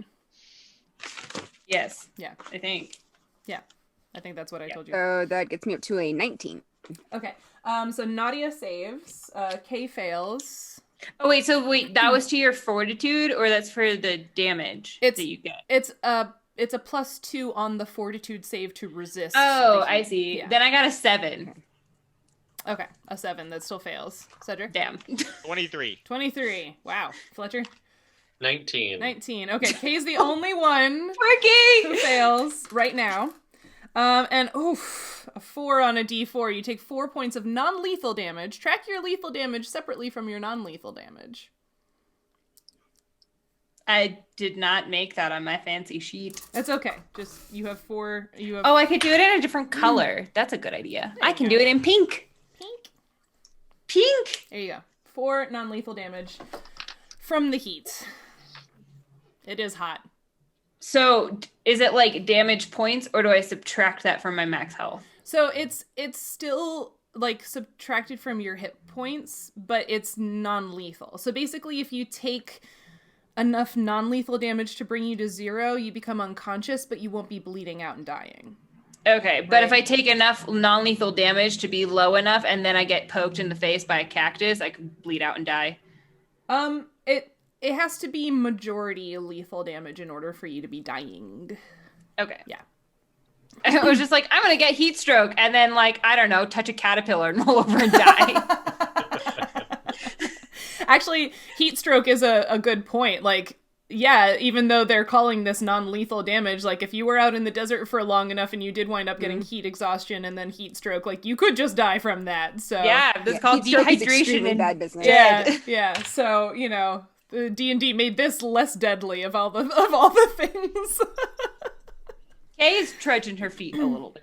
Yeah. It's Hey guys, why are you walking so fast? you've been doing a lot of walking over the last umpteen billion years that you've been outside of the city. We've been out here for like 3 years now. Yeah. And you've been walking basically every day. And it's harder to walk now that you're on this sandy soil. It sucks. Guys, remember when I said that the rainforest was the worst? We have a new worst. The desert is the worst. This is much worse than the rainforest. I don't know. Seems fine to me so far. It's it's It's kind of not nice. like you're in mail. Like you're in. Yeah, we're gonna Metal. wait until you roast inside your armor over there and you're tracking it behind you. I don't I'm know. just in nice, loose, flowy robes. I feel like there should be a penalty for someone wearing metal armor in the desert. It's a dry Right. heat. It's basically just like being at a forge. You know, it reminds There me of you my go. childhood. You know. Childhood wear, make up another family member. Hey! Oh. My mom's brother, Kevin. And- Kevin the dwarf. yeah. Yeah. He made the most beautiful spoons. He was a real craftsman. You ate rat with a spoon? No, I mean sometimes, for It like was a jellied. Stew. yes. Rat? Yes. Rat spick? Mhm. Yes. We have a new family member and a new recipe. Aw. All right, Joe needs to get on the recipe. Qui-Gon and Sarah, put Kevin on your family tree for Cedric. Oh man, we are so glad to be back. It is time for us to take our halfway break. How does Nancy eat soup? Well, she drinks tea out of a measuring cup, so maybe she drinks soup out of a measuring cup too. She slurps it through a scorpion leg. I don't actually like soup. So I eat all the solid stuff out of it with a fork. So I eat soup with a fork. Okay. Wait, you don't like soup or What? Kay doesn't like soup? I don't like soup. So I eat soup with a fork because I eat This all is the so weird. so I just eat leave all the the juice solid behind? stuff and I leave all the broth behind because I don't like drinking my food. What? I don't like drinking my food. I feel like it's a legit thing. Do you put milk in your cereal? I do, but not very much. And then I take the spoon and I strain the milk out of it. So I end up with and my favorite cereal is soggy, but not I'll wait for all the milk to be absorbed because then it's more eating solids than it is eating liquids. Okay. Woo! Sarah says she's right there with you. I also take the cheese off my pizza. So I like eat all the toppings first and then scrape all the cheese off and then eat soggy tomato bread. Is there anything else about my dining habits that you would like to know? Neither of those are things that I would have thought to ask. So yeah, like. Yeah, see, like Sarah, I don't like smoothies because you're drinking your food. Just eat it normally with a fork. Fork you. Okay, we're gonna go on break now. Sorry, team. Bye, everybody. We'll see you real soon. Hi, we're back. Hope you're back too. Thank you for being with us through the chaos of whatever is happening here. This show where somehow we are always talking about food. I should just change the tagline. It's not come for the game and stay for the science. It's like come for the game and stay for the food conversation. I don't know. The family trees and the recipes. Yeah. All the family trees and the recipes. A lot of science to food. It's true. So I don't think good. we've spent very little time talking about the actual science of food, though. We should have somebody on at some point doing that. I know a really cool food scientist that I found on Twitter and had come and speak to my class last semester that I should have on. Anyway, we are back, and I thought it would be nice to bring out the bell and talk about this new ecosystem that we're in. Did you hear that? I hope you heard it. Last time I did the bell, you said you couldn't hear it. Sorry. So let's talk about the desert. I guess the first question is how do you define desert? Rainfall. Water. Because it could be snowfall, I guess, technically. Well, precipitation. Yeah. There we go. Words are hard. Yeah. So I think several of us know the fun fact that Antarctica is technically mostly desert because it's too cold to snow there. So yeah, desert is based more on precipitation level than it is on being hot or something like that. Science bell. Yeah, so that's desert. This is a pretty conventional desert, though, in that it is hot and dry and sandy, and there are cacti and things like that. So I was in the desert for the first time recently. I was in a desert. Lots of deserts are very different. Has anybody else been to a desert before? Yeah. Where did you go? Actually, right before quarantine started in the United States last year, in March, I was in the Arizona Sonoran Desert for the first time. Actually, an Oregon pipe where they're building the border wall. So I got to see that really unfortunate, ugly thing. But it's a really, it's an amazingly gorgeous national monument. Where in North America, where in the United States, I think the only place you can find Oregon pipe cactuses, which are, these big, massive, really cool, upright cactuses that have all these different stems coming off of them that look like organ pipes, like you would see in a church, that are really cool. Yeah, and then it's also in the range where you have saguaro cactuses, which are just surreal to see. I mean, they're just such an amazingly alien plant because they're so massive. And that's the cool thing about deserts. Like the deserts in West Texas are the same way, where it's like it's like being on another planet. They're so different.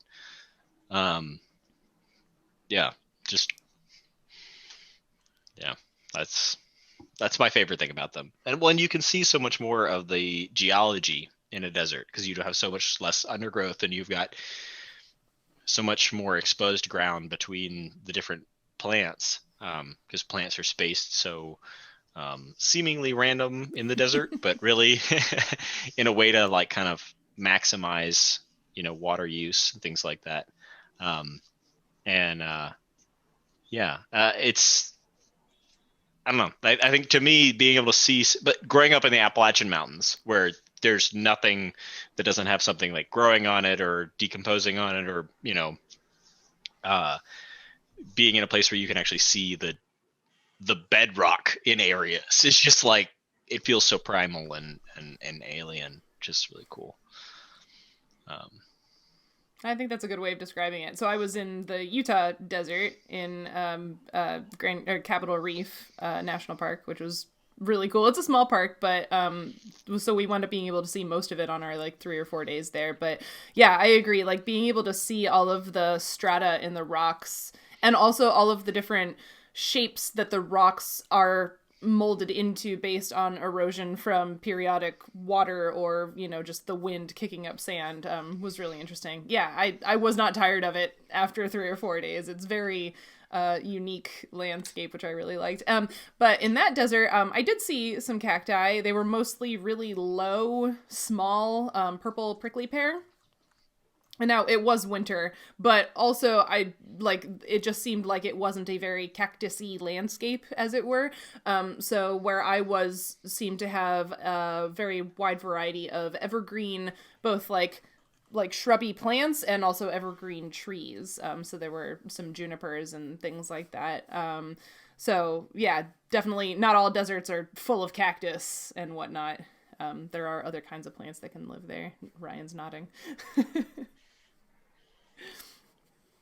And the weird, bumpy, crusty black soil that I described earlier was the number one thing that I wanted to see in the desert, which actually, when many episodes ago, Eric asked us all what ecosystem we would most like to visit that we hadn't visited yet, and I said that it wasn't really an ecosystem thing, but I'd like to see biocrust.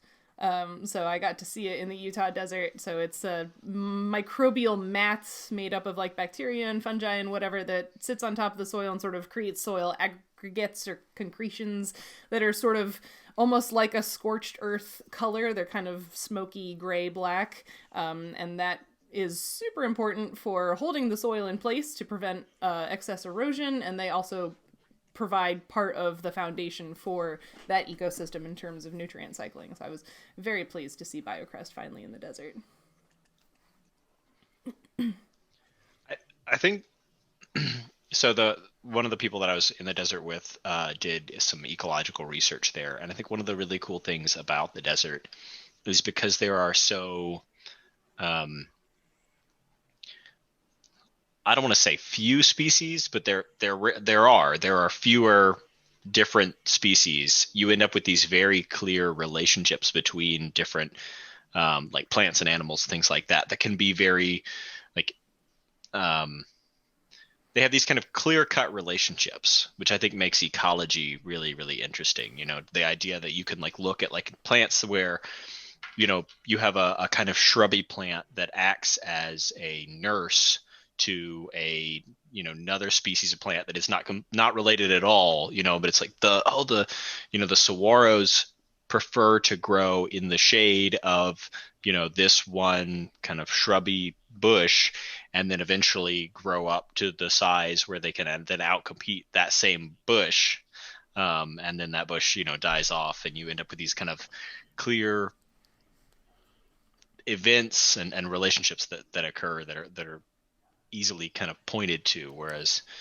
in you know, the Appalachian Mountains you end up with like ecosystems interacting, and you know, like the way that, you know, pine trees acidify the soil, you know, generally drives these species to do this kind of thing, but there's just so much more diversity that it's a lot messier. Yeah.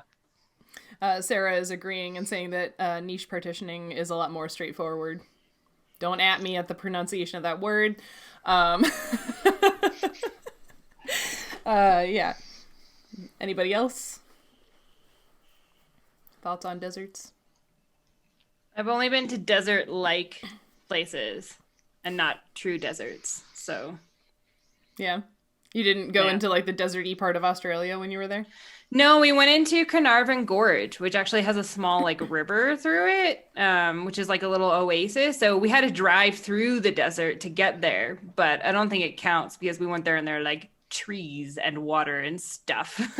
I mean, that's like in Capitol Reef, there's a river and there were trees along the river. So yeah, like, because Biker Dave asked earlier when we were talking about the definition of a desert, like desert doesn't mean there's no water. Desert just means there's very little precipitation. But like the river running through Capitol Reef comes from snowmelt from high elevation places where there is precipitation. So like, yeah, you can still have a desert, or you can still have a river in the desert. Yeah.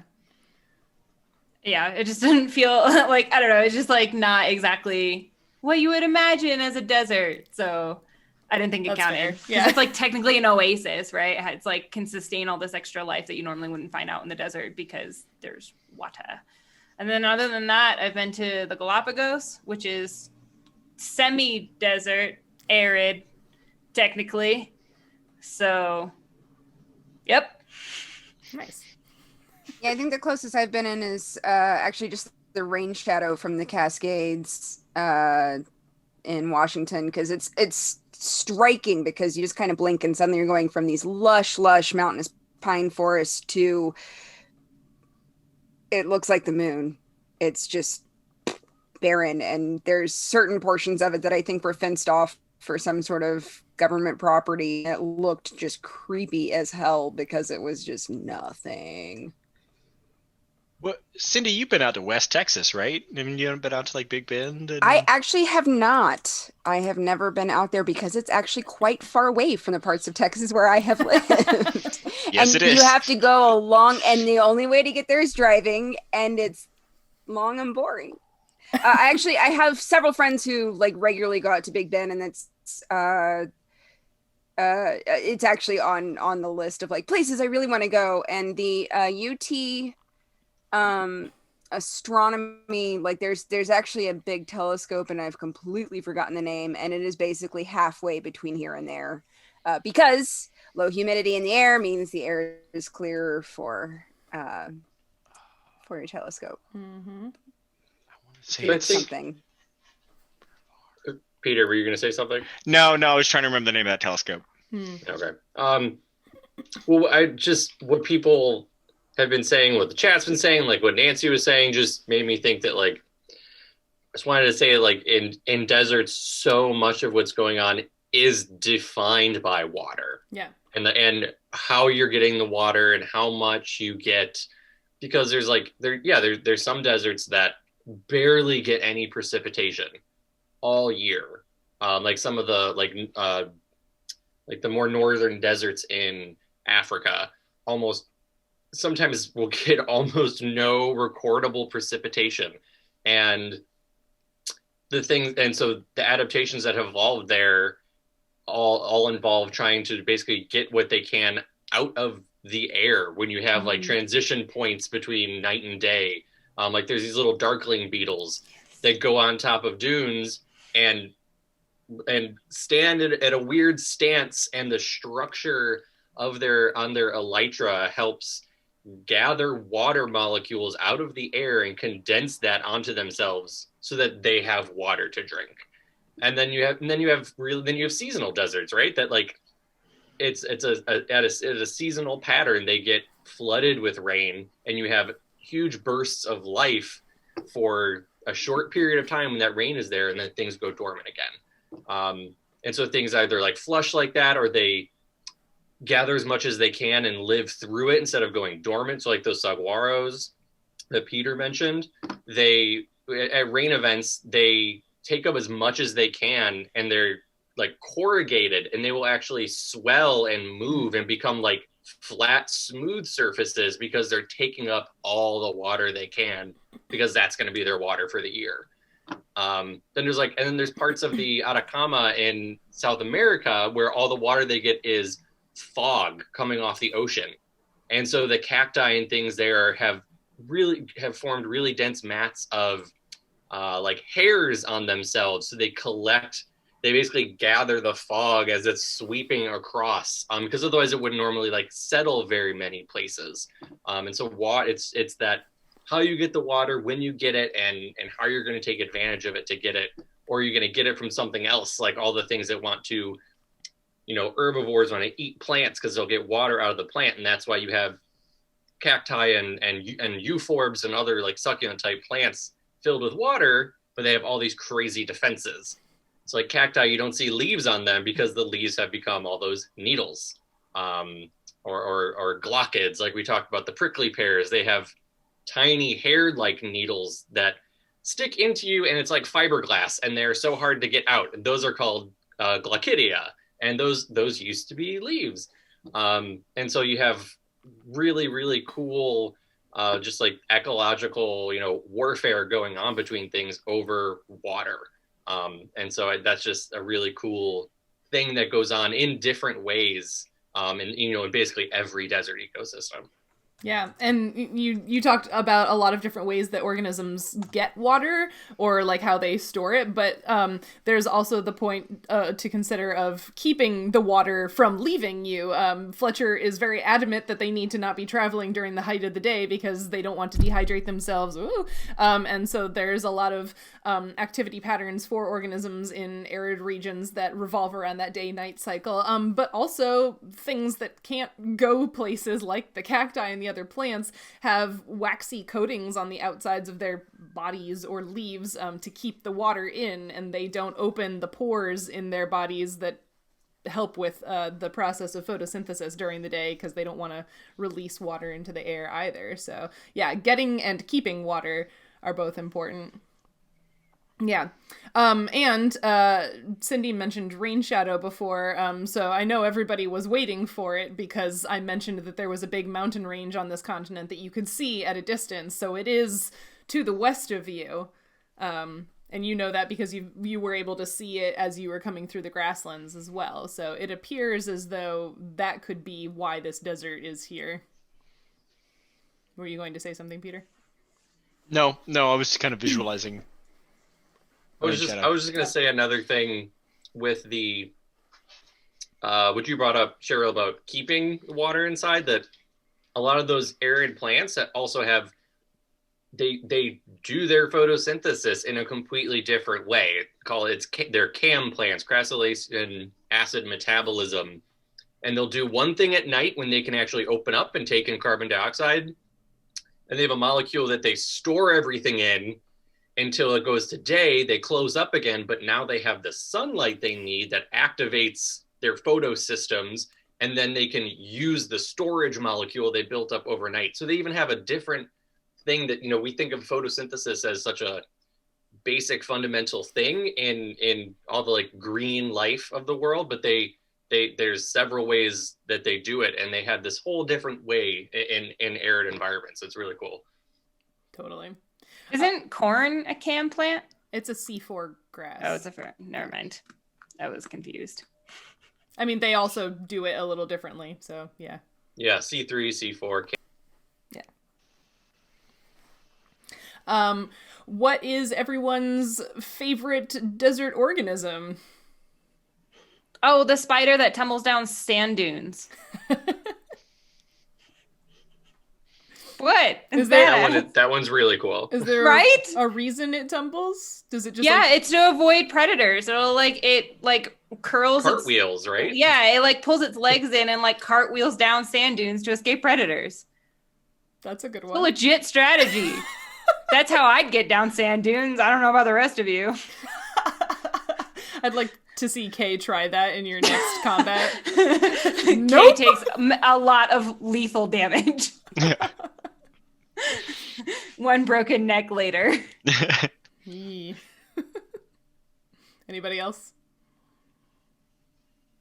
I mean, the horned lizard shoots really blood from its eyes, and that's cool too. That is a good one. I saw you guys talking about that in the chat. Yeah.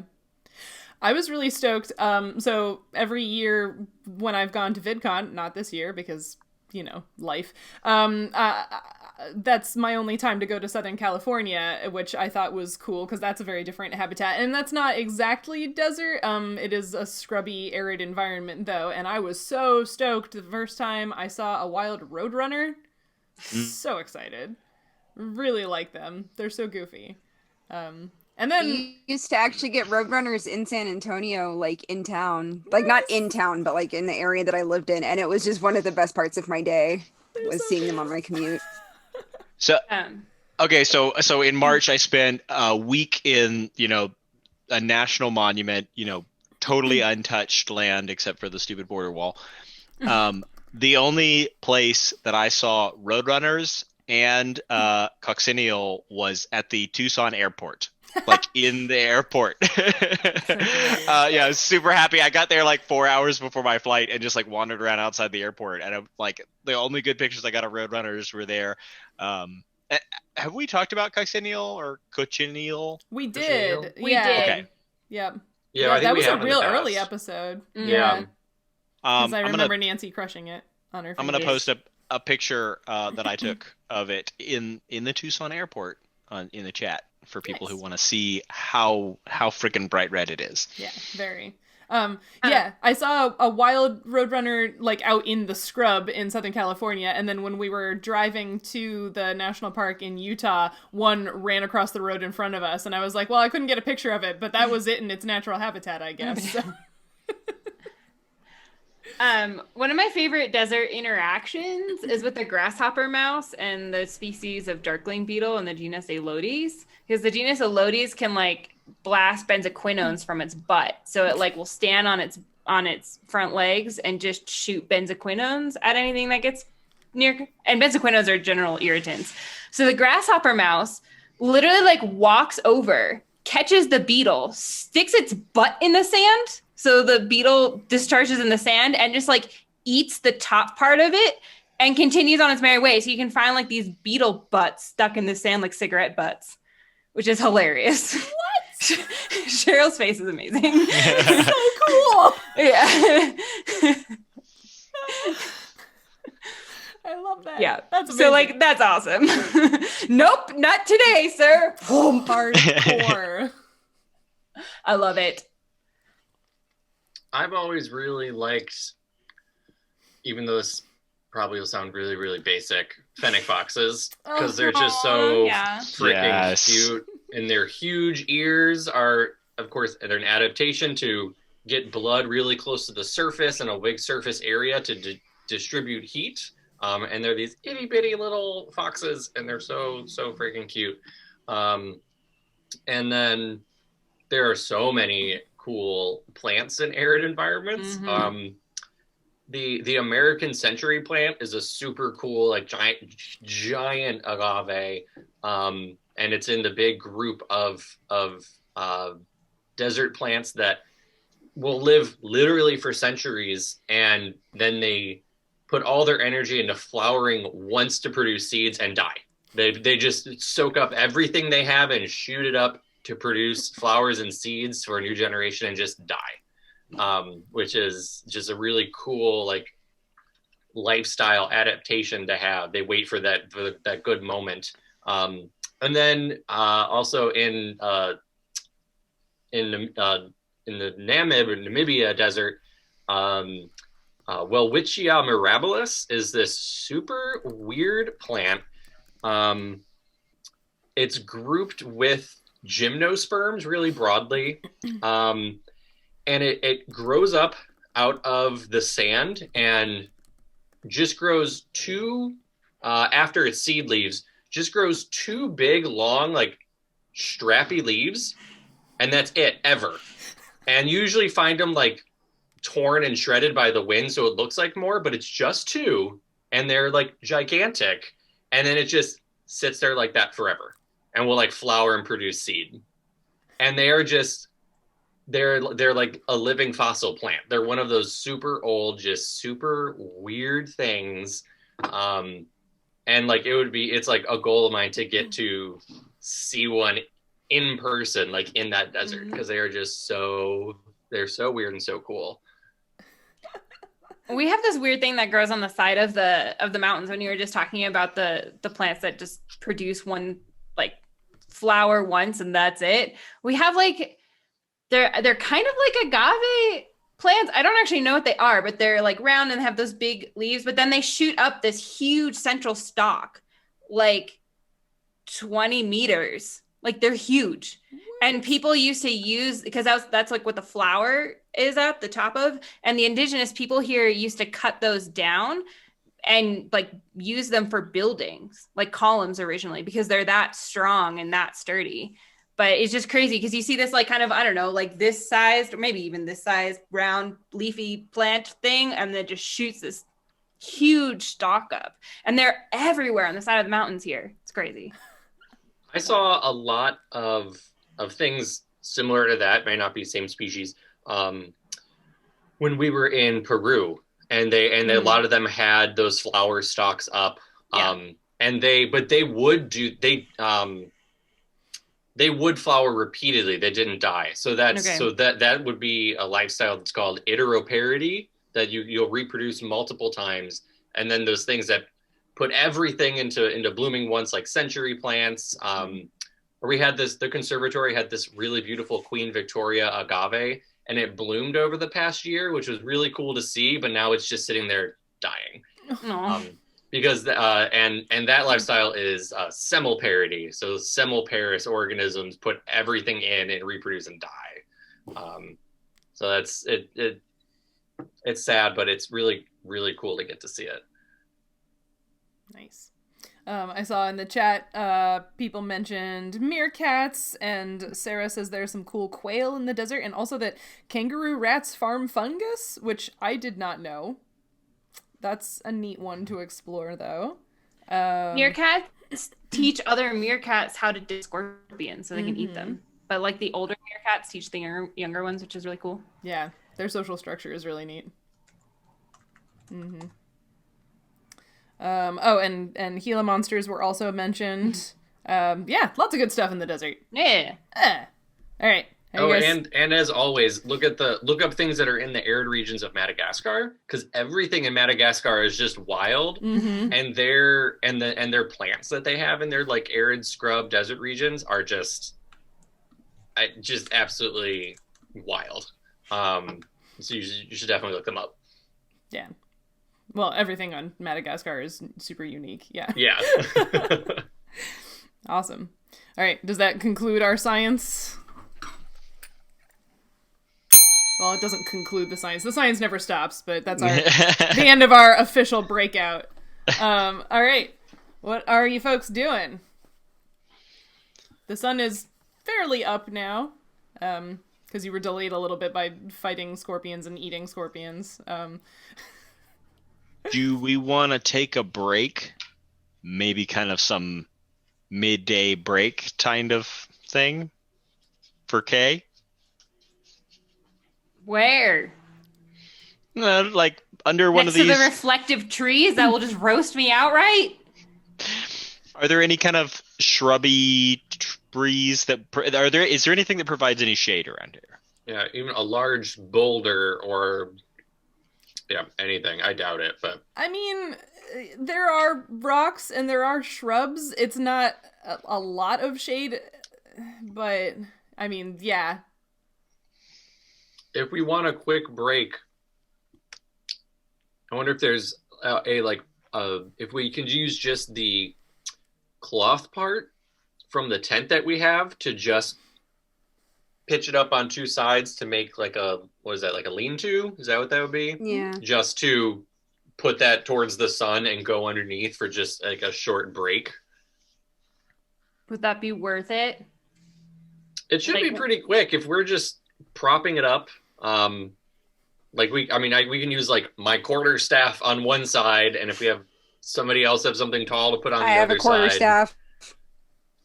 Put those up at the two sides, and then yank it back and put a couple rocks on the corners and just go under it for just a little bit, and just take like some sips of water. Yeah, and we did fill all the water skins last night. Also, how close are we to that place where we saw the campfires?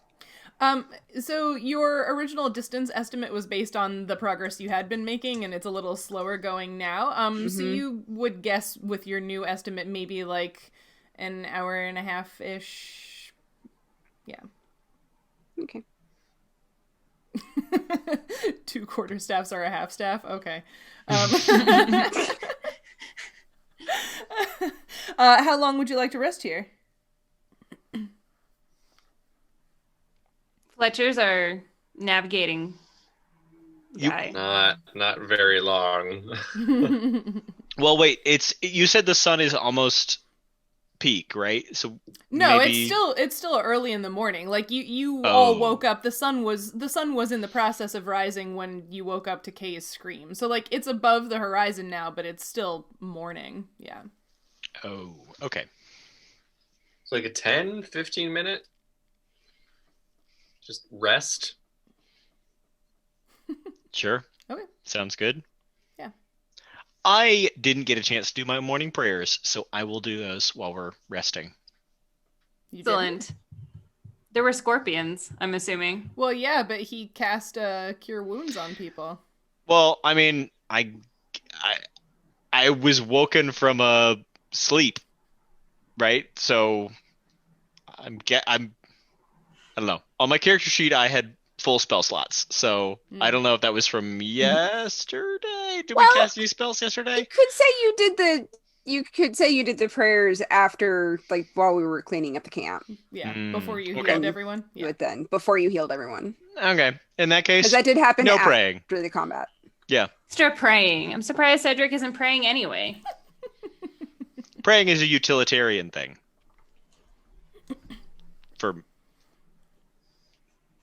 Okay. Cedric has a Interesting. pretty practical relationship with Morden. I would like to kind of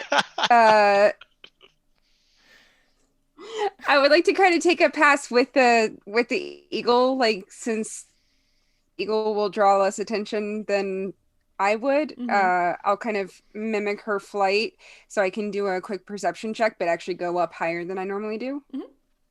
Yeah, go ahead. And yeah, she has been following you all a little, lower than you would normally think an eagle would. It looks like she's trying to stay out of the eyesight of the other eagles whose territory this might be. Yeah. And I've sort of popped up and joined her some. Just Yeah. It's fun. Oh no. That's a natural one on a perception check. I mean, You're having a lot of fun with your eagle friend. yeah. I'm really distracted by the eagle friend. I mean, she's really cool. She's very cool. This is wild. Yeah. Like you said, normally you're a little nervous about big birds, but she seems, a little, like you anticipate that she could be on the younger side, and maybe that's why, she wasn't doing so hot out here. And she seems very curious about you as well. Yeah, and you see, the landscape seems very similar as you're up there flying around and taking a look. There are some rocks, there are, little clumps of plants every randomly space, but nothing, exceptional to note.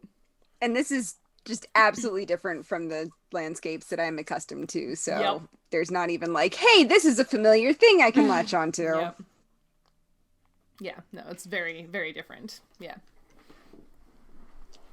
All right, so you take your 10, 15-minute break, and then you pack up and keep going? Okay. Yeah. Cool.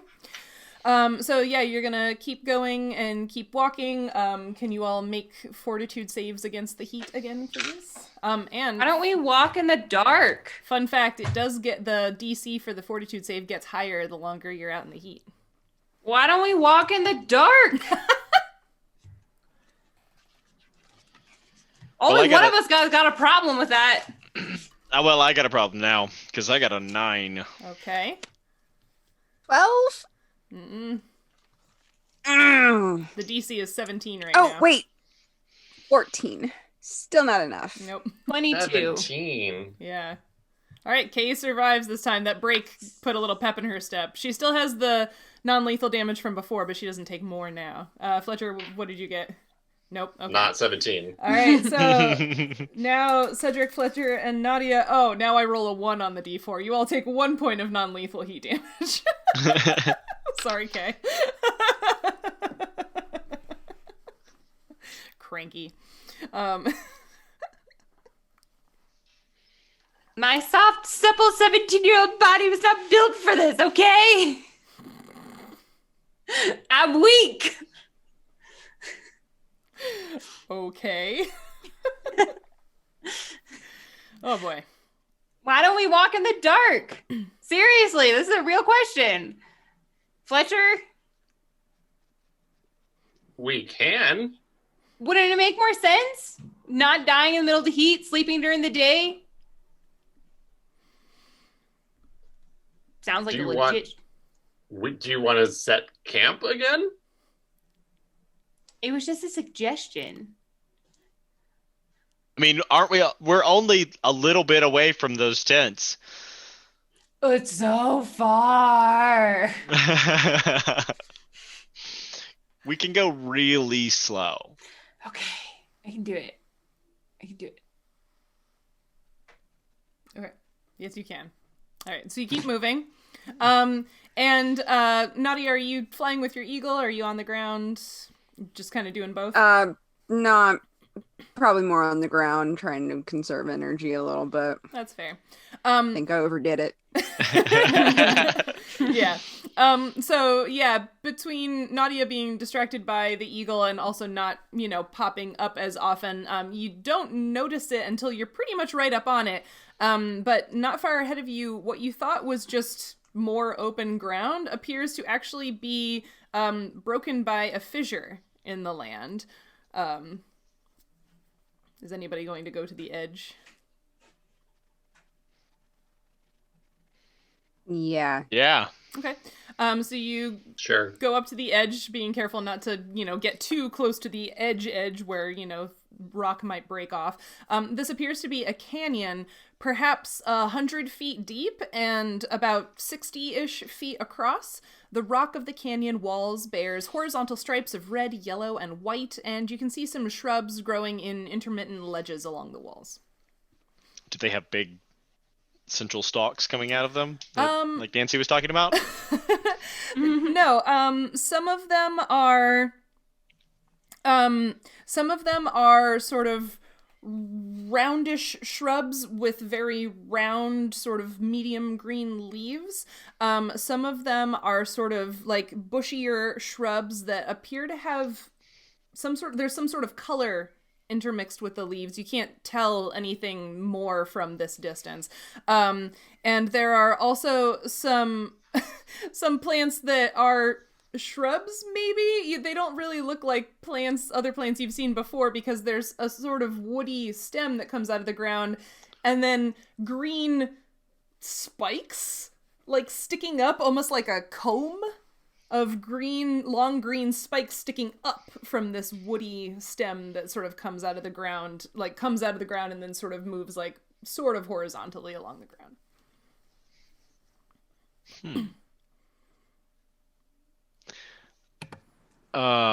Does there look like so I'm at the edge of this.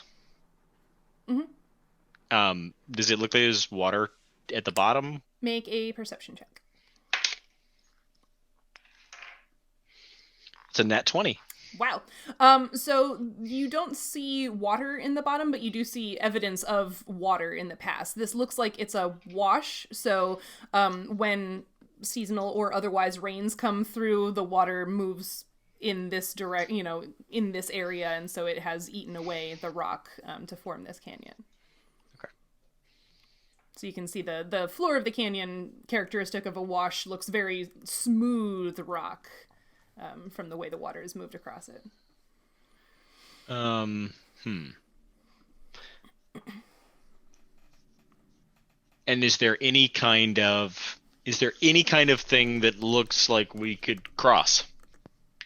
Since I'm looking down into it. What do you mean?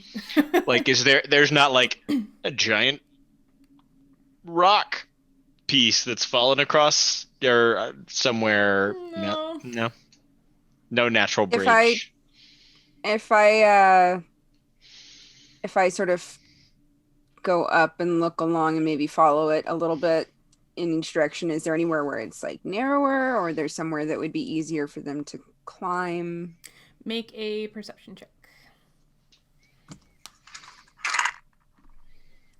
Don't be distracted by your eagle this time. Yeah. 17? You're able to, you go a little bit to the left of where your friends are standing up the canyon a ways, and you do find a spot that, it doesn't look like the canyon gets any narrower anywhere within your sight, but you are able to find a spot where it looks like the wall is a little less steep, and they might be able to, rather than having to sort of like climb their way down, they might be able to sort of like scoot and find some sort of path down this mostly vertical but not entirely vertical wall if they wanted to go that way.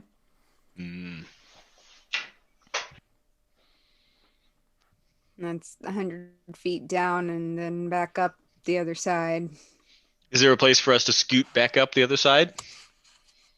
The walls in this canyon are it's layered sandstone, right? So there's lots of sort of uneven ledges, which means there are lots of handholds.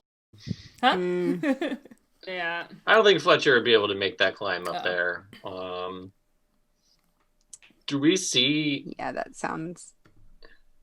I'm guessing the canyon is just stretching in both directions as far as we can see. Pretty like, much. So there's no. Yeah. Hmm.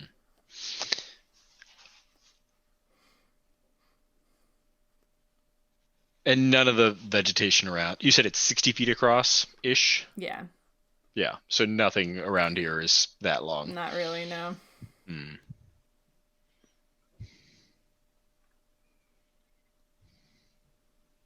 Well. What is the total length of rope we have between everybody?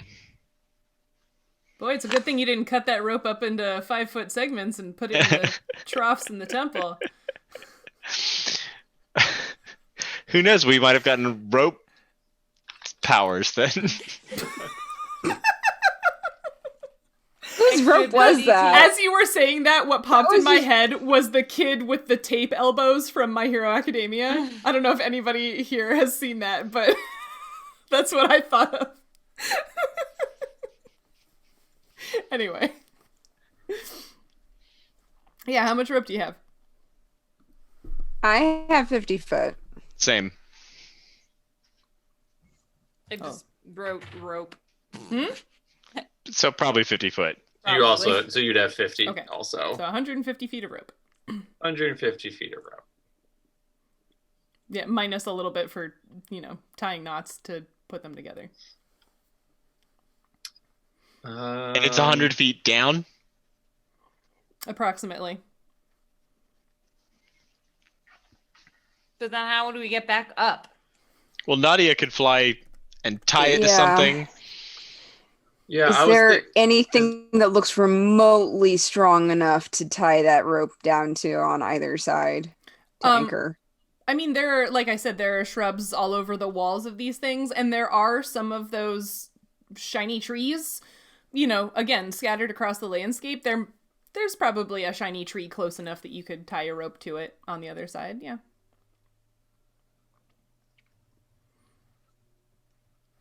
We would need to tie off on both sides. Do I see a shiny tree on our side that's near the lip?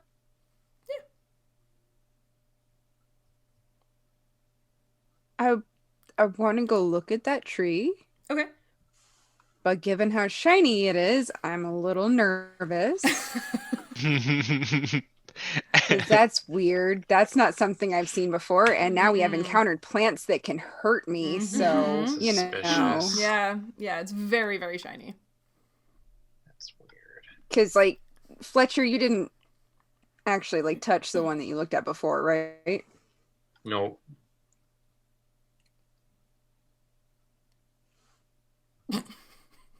Okay.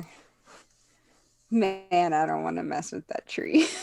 Poke it with a stick. Poke it with your big stick. Yeah. I'll go up and kind of give it a poke with my quarterstaff. Okay, you poke it with your quarterstaff. This is gonna be very stupid. If I feel it, is it super hot to the touch? If you touch it, the surface. Yeah, physically touch the surface. It doesn't feel super hot. You wonder if that might be because it's so reflective. It's got a high albedo. I mean, Nautia would not put that together at all. Well, okay.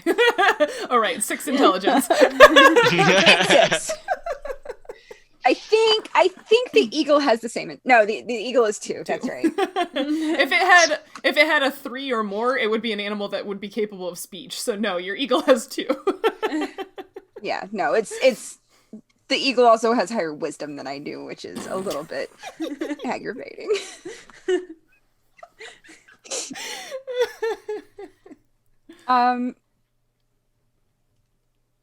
Yeah, I guess does the tree looks big enough that it could hold Cedric and all his armor? Yeah, I mean, it's they're not super tall, because, they're limited by water and also a little by the wind in this environment. But it is, a fairly sturdy looking tree. Yeah. I mean, we could try this one, I guess. Yeah, looks good to me. I'm gonna go over and like yank on it, see how sturdy it really is. Okay, give me a strength check. Yeah. Oh no. It's very hot outside. It's a 5. So you go over to shake it, and you look straight at it and sort of like momentarily blind yourself, and so you don't get a very good grip, and you sort of like go to shake it and like slide off and stumble backwards. It's real slippery. We need to make sure we tie the ropes really good on it. Why are we like this?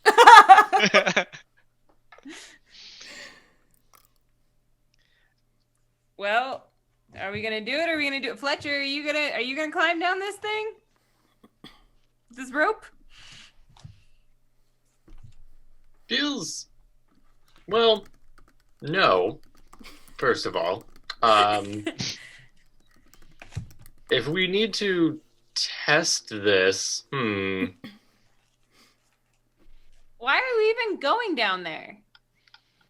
What's our other option? Build a rope bridge? We can't keep going that way.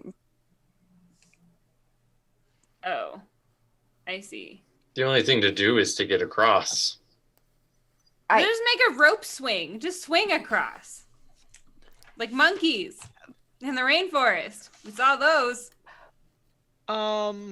Swing from what? I don't know. This is some Spider-Man universe stuff. Just like, oh yeah, it detaches to Yeah, exactly. buildings. There's always convenient buildings. Yeah. Well, we'd want to test it with, some weight on it to make sure it's not going to give way. So even though Nautia could fly back up if anything happened, I don't think that would represent the weight of, say, Cedric trying to climb down on it. I am much smaller. Yeah, and I've got this heavy ass armor on.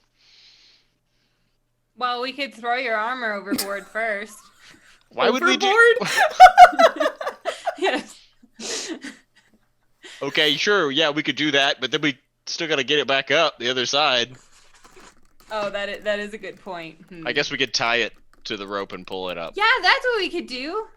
That would work. Yeah, like Nautia could go down and she could fly down there and she could tie all your armor bits to the end of the rope and we could just heave and haul it up. Sure. I feel like I could probably climb down We this. could like loop it like the rope around the tree branch, right? And so we could like it's easier to tug on one side because we're not all pulling. Or are we gonna pull each other up? I thought you had to climb the rope up. No, but when we pull your armor up. Oh, I see. Yeah, I can probably carry my own armor. If you guys feel like you could climb up the other side yourself. Do you ever climb the rope in gym class? You feel like you can do that for 100 feet? I could help pull you up too. I'm pretty strong. Well, we can try. I can try and get up on my own, and then if I fail miserably and start falling to my death, someone can catch me. That's the spirit. Mm-hmm.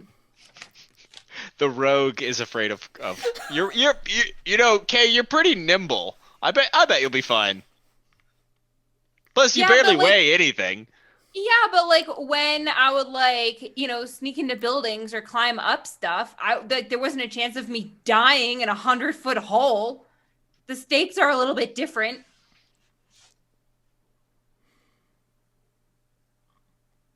Sure. Just saying. Yep, that's a valid point. I could pull you up. Well, I can try. I can try myself first. And then if I start to struggle, then Just hold on real tight. yeah, that.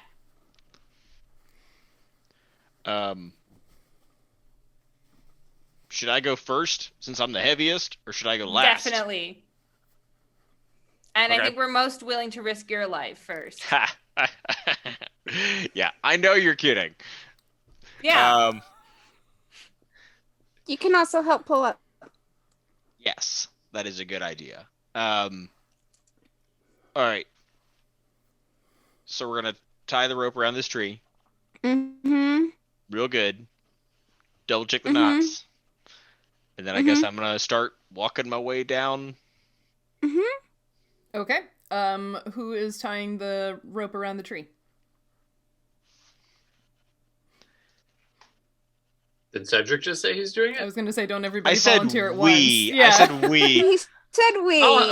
Then I can help Cedric. I can help Cedric Okay, if Fletcher is wrap going it to, around. if Fletcher's going to help Cedric tie the knot, then Cedric, you can use rope check with a +2 from Fletcher's assistance. What is that face? What is for? that face for? Okay, yeah. No, this is a lot of pressure. All right, a +2. To use rope, yeah. Okay, yeah. So I've already got a +1. Uh-oh. That's a 12. Okay.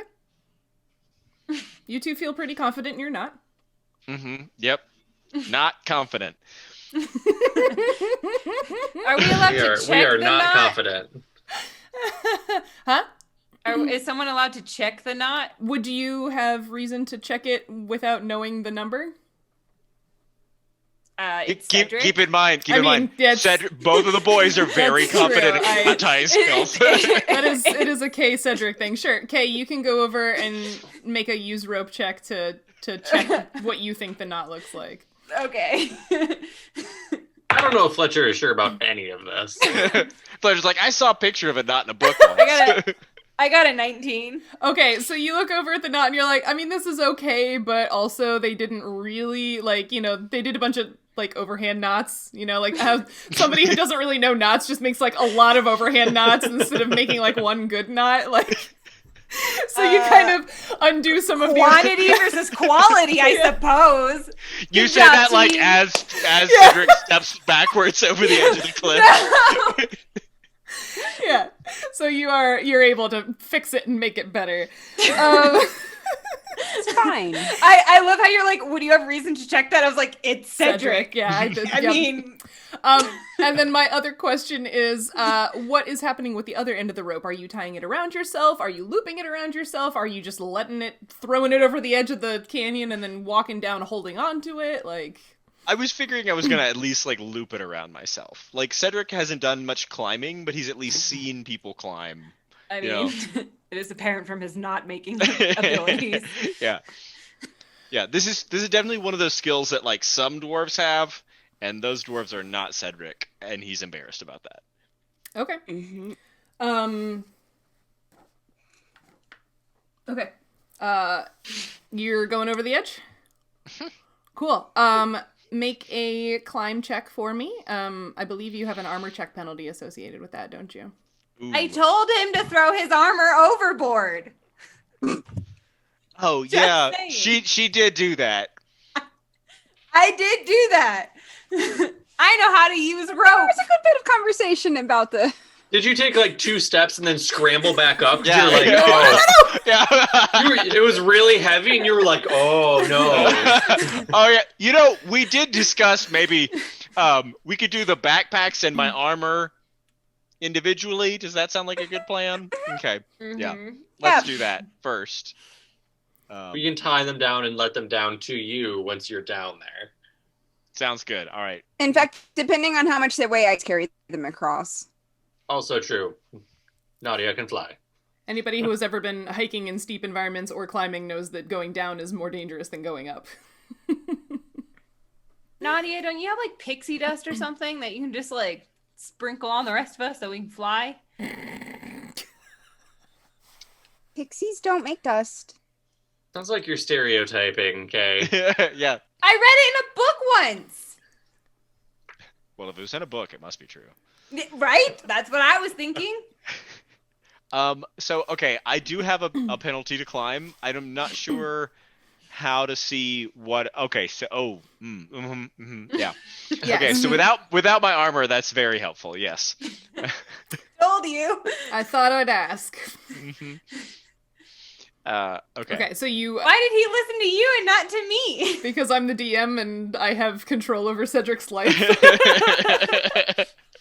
She We said it would've- more recently. The real. That too. My His brain foot- is too ADD His to foot remember. was on the edge when I said it. Okay, so you're Yeah. taking your armor off and leaving it up here with your friends. Same thing with your backpack? Yes. Okay, so you made a climb check? 18. Okay, yeah, so you make it the first third of the way down, and like, I don't think your character has gloves, right? No, I don't think so.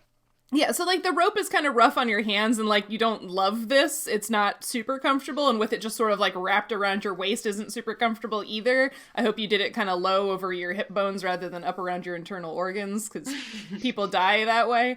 But you know, the climbing itself, like you're feeling pretty steady as you make it the first third of the way down. So give me another climb check. It's a 17. Yeah, still going pretty strong. You're, making your way down. Like, it's a very long climb, and you're definitely getting tired, but, like, you're making it. Yeah. I'm One doing more? an extremely awkward, like, sort of hover, just in case of anything. Yeah, totally. 21. Nat 20. Wow, yeah, and you Okay. make it down to the bottom, and you just sort of, like, put your feet on the ground, unwrap the rope, and, like, ta-da! Up at your friends, like... That was super easy. Do you guys want to go ahead and lower my stuff down to me, or is Nautia, are you just gonna carry it Is it- across? How heavy is it? How heavy is your backpack? I don't know. Roll20 didn't calculate that for me.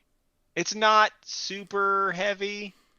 I don't have, like, other than the rope, and like generic backpack stuff. I've just got like some potions and a bunch of meat. Oh, right, you have all the deer. Yeah, I can carry. You have the deer, don't you? I should be Yeah, able it's to Yeah. carry smoked that over. antelope is what I have. Right. Yeah. Yeah, Nadia, what's your strength modifier? +2. And you're a small creature. So like I'll say you can carry it. like yeah. I've got, yeah.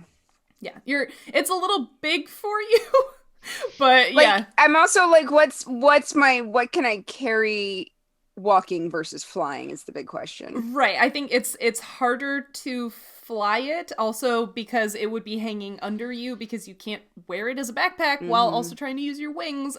So you might have to take some contents out of them and make like I was multiple- planning on kind of doing multiple. Yeah. Yeah. Yeah, but I think like there is a way for you to do it and fly everything. Yeah. Without having to. Yeah.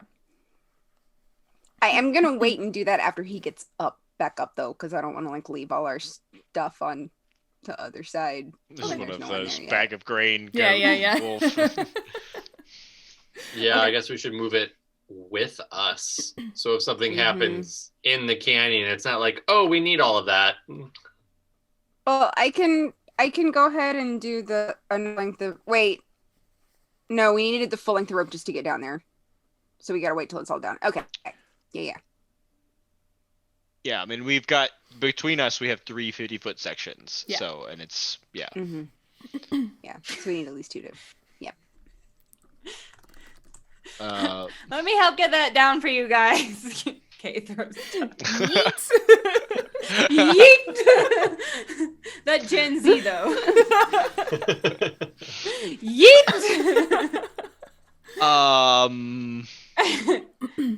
I guess I'm gonna try and catch it. I don't want it to get all messed Oh up. no! No! Don't actually do that! No! Kay like has it in her arms already, like dangling it over. No!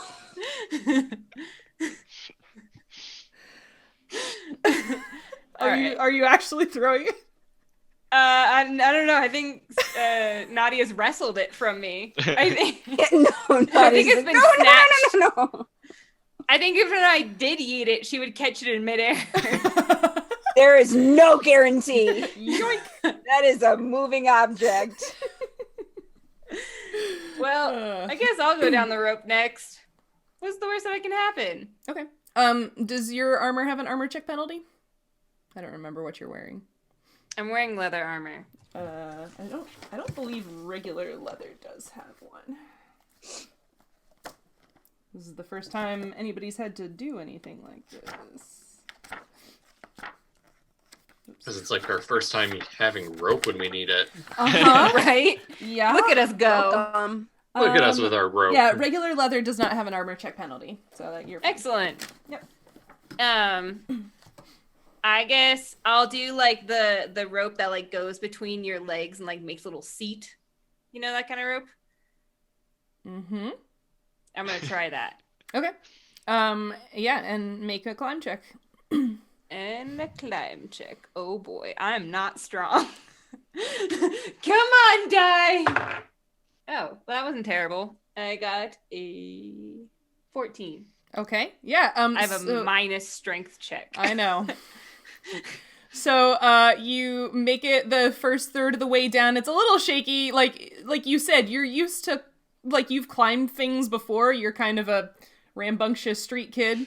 But, like, you do what you know you shouldn't, and you kind of, like, look down to try, you're trying to find good places to put your feet, but looking down also lets you see just how far away Cedric is and the ground, and you start to get a little shaky. So you do make it the first third of the way without slipping, but you're a little nervous. Make another climb check. I hate this.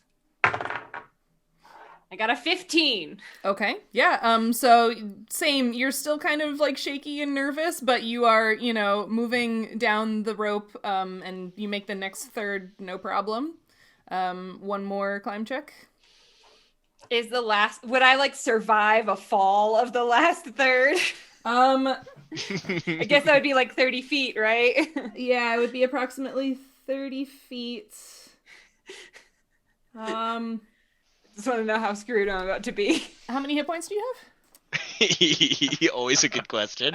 Currently 13. Oh, Jesus. The odds are in your favor of surviving if you fall, yes. Excellent! That is reassuring. Good, I got a 14. Okay, yeah, so still really shaky, like, this is not your favorite thing. You just sort of like, and you basically, like, your arms have pretty much given out by the time you're reaching the bottom of the rope, and you might slide like the last 5 feet or something, get a little rope burn, but you are on the ground, safe, no problem. You made it to the bottom of the canyon. Come on, Fletcher! Si se puede. This isn't gonna go well. I just know it. He very specifically was like, Fletcher can't do this. It was like his first thing. Can Yeah, Fletcher this isn't gonna fly? go well. Fletcher don't got many options right now. Yeah, I wish I were higher level and had like feather Levitate? fall Yeah. prepared or something, because then I'd have no problem. Oh, shit. I am going to. What? Sorry, keep going. I just remembered something. Keep going. Oh, God. Well, Fletcher, it was nice knowing you. No, it's actually, you guys have a tool for this, but never mind. I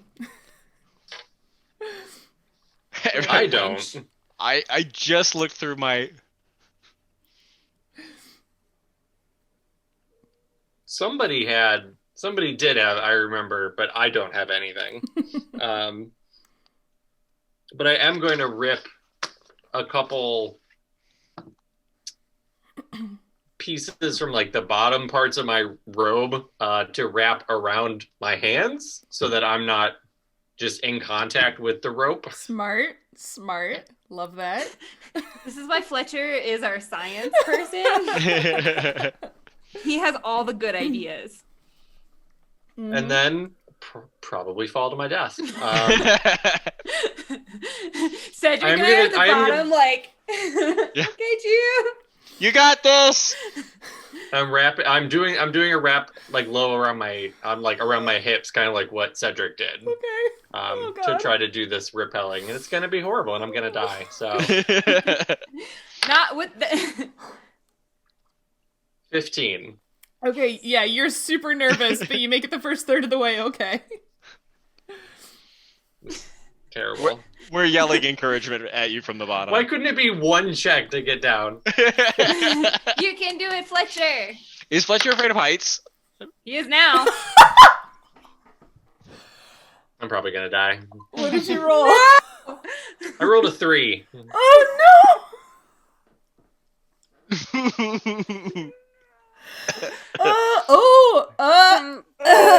Oh right, I forgot there was one of those.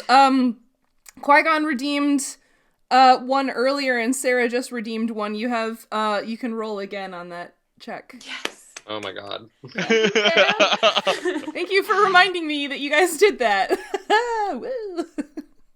They love you, Fletcher. So if I say that's like I just like slipped, stumbled, and caught myself. Yeah. I think now for as I continue down, since it travels sort of with my personage, I'm going to cast Shield on myself. Okay. So that I have just, if that can come into play in some way. Does that have somatic just- components? I hate to ask. It does. But that, I mean, if I'm holding the rope and I stop walking, I can do things with the other hand. Sure. Yeah. Um, What was The man your? can write, balance an ink pot, and Yeah. walk. Yep. What was your re-roll on that climb check?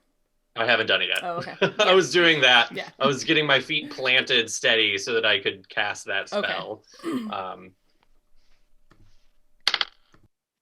19. Yes. Okay, yeah, so you sort of like take a moment to collect yourself, cast the spell, even just to be sort of like a security blanket, and then you're like, okay, I got this, and you make it the next third of the way down, yep. You've got... Even though knowing it's like, even if I fall, I will probably still die, but at least I just cast that, so maybe it looks cool. Maybe it looks cool. Yeah, you'll sparkle when you hit the ground. Yeah, it'll sparkle and shatter Yeah. and like magical things, and then I'll just be dead on the ground, no. so... Alright, one more. 6. Do you want to use the last advantage on a check? If I can, does anybody else care? Yeah. Please do. Yeah. We or still I got to can get try out the catch other you. side, so... I know. That's for next session. 7. Oh, So still only one better. So let's see Okay. how Fletcher dies. And can I make a reflex save to try to catch him? What I heard 2 people saying that. I will let one of you try to make a reflex save to reduce the damage, yeah. Yeah, okay. I want to do it. Okay. Oh, right. So I should do that. As Cedric gets quashed. Oh, no. No, come on. That's a 6. Okay, so Cedric, you're like, I got you, buddy, I got you, and you plant your feet just like a good hate us. spotter would, and then you put your hands up and you make forks, not spoons, like a dumbass. Don't ever make forks when you're trying to spot someone. So Fletcher comes tumbling down and crashes on top of you and bends your fingers backwards, so you take 2 points of damage as Fletcher takes 8 as you hit the ground. For 3d6, 8 was not bad. If at last level, that would have knocked me straight out. Yeah. So it's a good thing we healed after the scorpions, or I absolutely would be unconscious. So... Cedric, your hand hurts like a motherfucker. Sure. I'm gonna... So, from underneath Fletcher. Yeah. You okay, bud? Why are we a comedy show? I'm just not even trying to move off of you, and I'm like, no.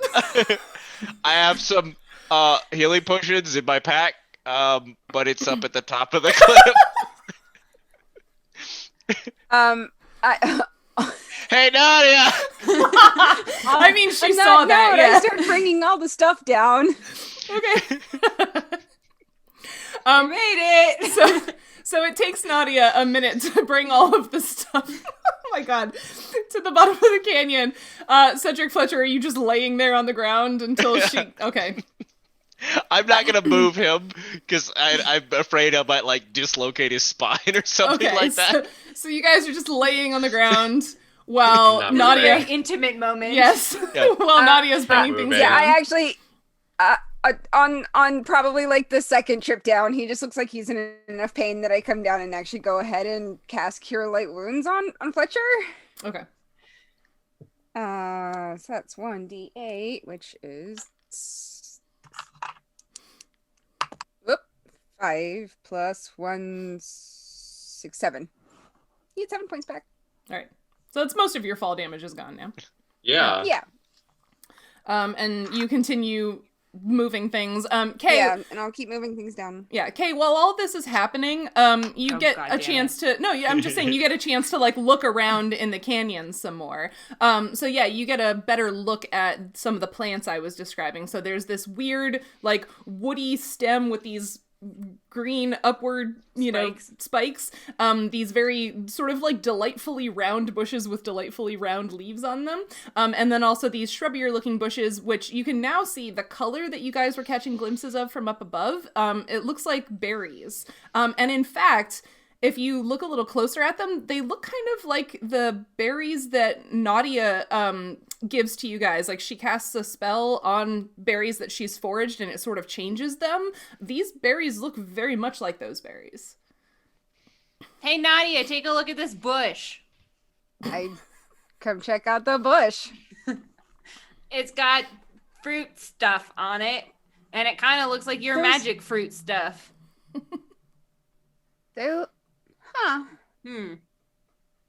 Yeah, they look very much like good berries. I usually have to change. I have to change them. Do they, Fletcher? Do they happen on their own? Still laying there. I was like, Fletcher is like, it's like this fell to my death, and now you're asking me about some plant. Hey, bring one over here. Bring it over here. Put it in my hand. Like, are you sure? Yeah, I'll bring him one. I wanted to be an academic, but I didn't think I would be still doing science on my deathbed so soon. Before he does it, I do dig through the bags to find one of the potions, just in case. Okay. What's happening?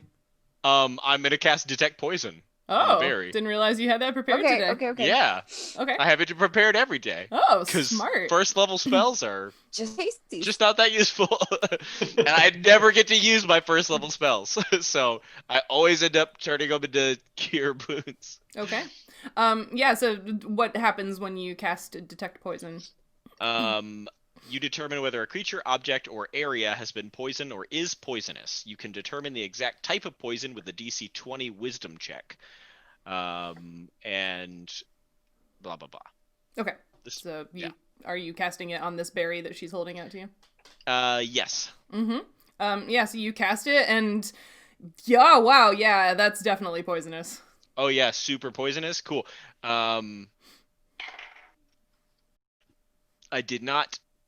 I don't know what kind of poison. Okay. Failed that wisdom check very badly. Yeah, no, do not eat that. Don't eat it. Were there other berries over there too? It didn't look like that? Just those ones. Yeah, all of the shrubs that have berries on them in this canyon have those berries on them. Huh. Haven't seen that before. Yeah. Well, good thing berries. Cedric saved one of our lives.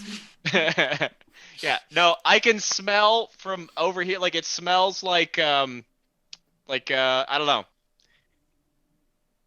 Yeah, it's given me this like sense of like the sweetness of lead tainted water.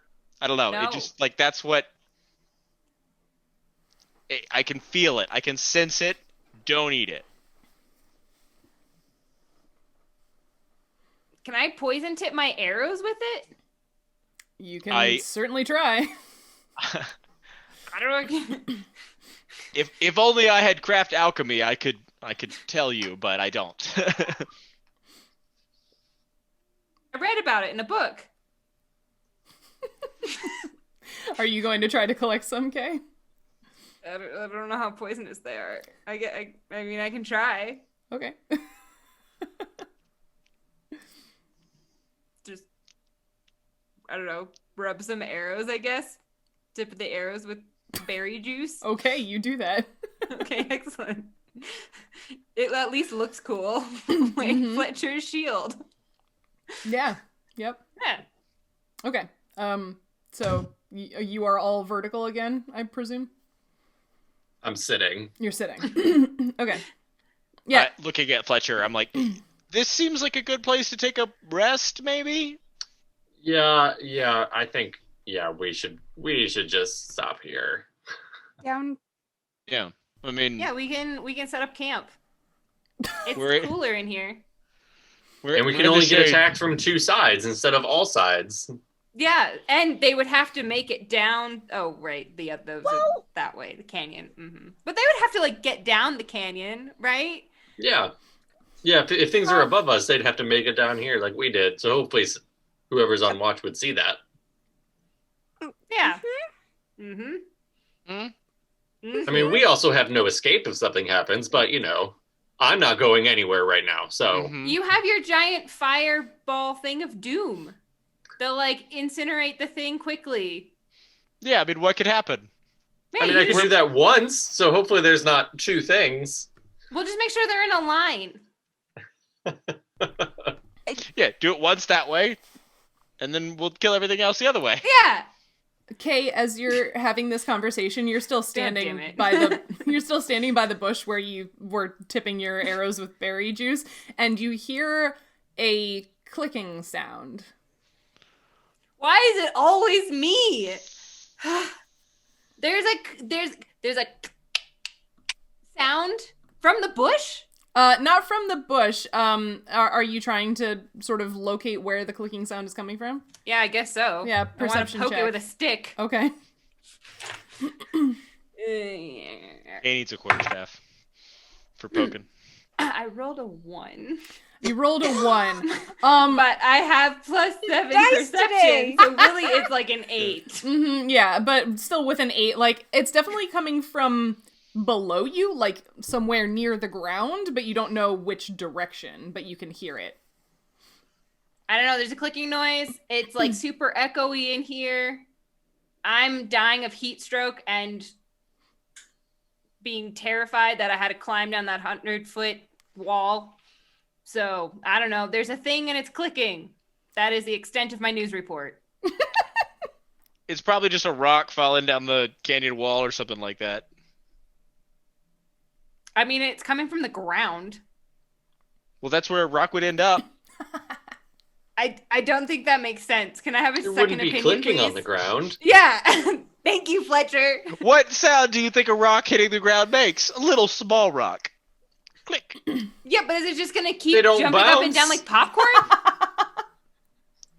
Did any of the rest of us hear this clicking noise? Yeah, like, once she notices it, if you stop yelling at each other for a moment, you can hear it, yeah. You mean if we're not loud? I mean, What? yeah, Oh, that clicking noise. yeah. Oh, yeah, that doesn't sound anything like a rock hitting the ground, Kay. What are you talking about? And in fact, like, as you continue to listen, you hear, like, there's more clicking, almost as if, if the clicking were being caused by an entity, that, like, there might be multiple entities clicking because the clicks are happening sort of, like, asynchronously. Okay. Great.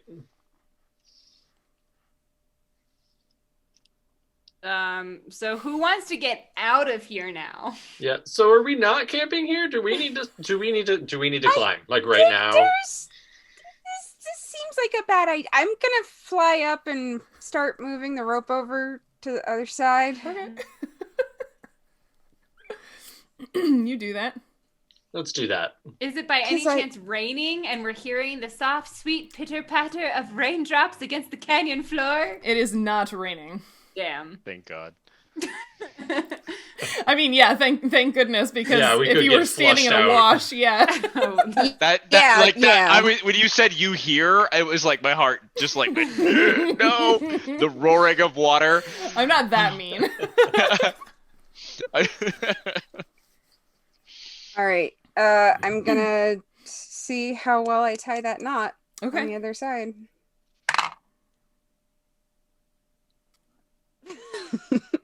Oh shit. 5. Awesome. You Oh, feel good. really good about that knot, Nautia. It's in your name. You have to be good at We it. used up all of the rerolls, didn't Yep. we? Yep. Cool. I'm gonna go first. Oh god damn it. Okay. Sarah wants to know what the eagle's doing. It's sort of like circling. It's making a not a super wide circle. Again, it seems like it's trying not to anger other eagles whose territory it might be in, but it's sort of circling above the canyon, just watching all of this with great curiosity.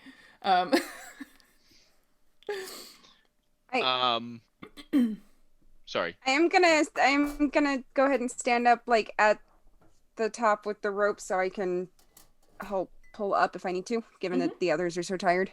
Okay.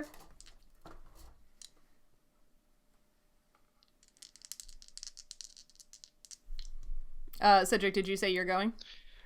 Yeah. I was, so I'm gonna walk up. So once Nautia like drops the rope down to us, I'm gonna walk up, but my hand is still hurt. Yeah. So I'm gonna heal it for 2.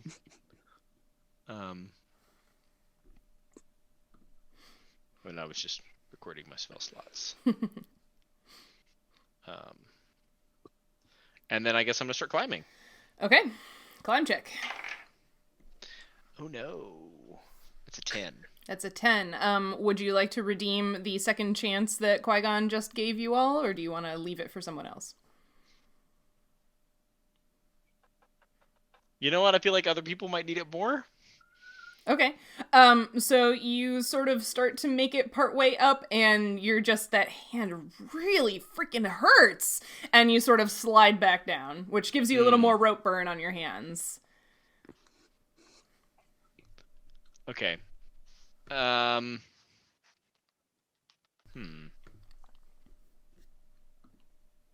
I'm gonna try it again. Okay. Yeah, my hands are real sweaty, so I just yeah. Like that tree was real slippery that one time. Yes, that is another 10.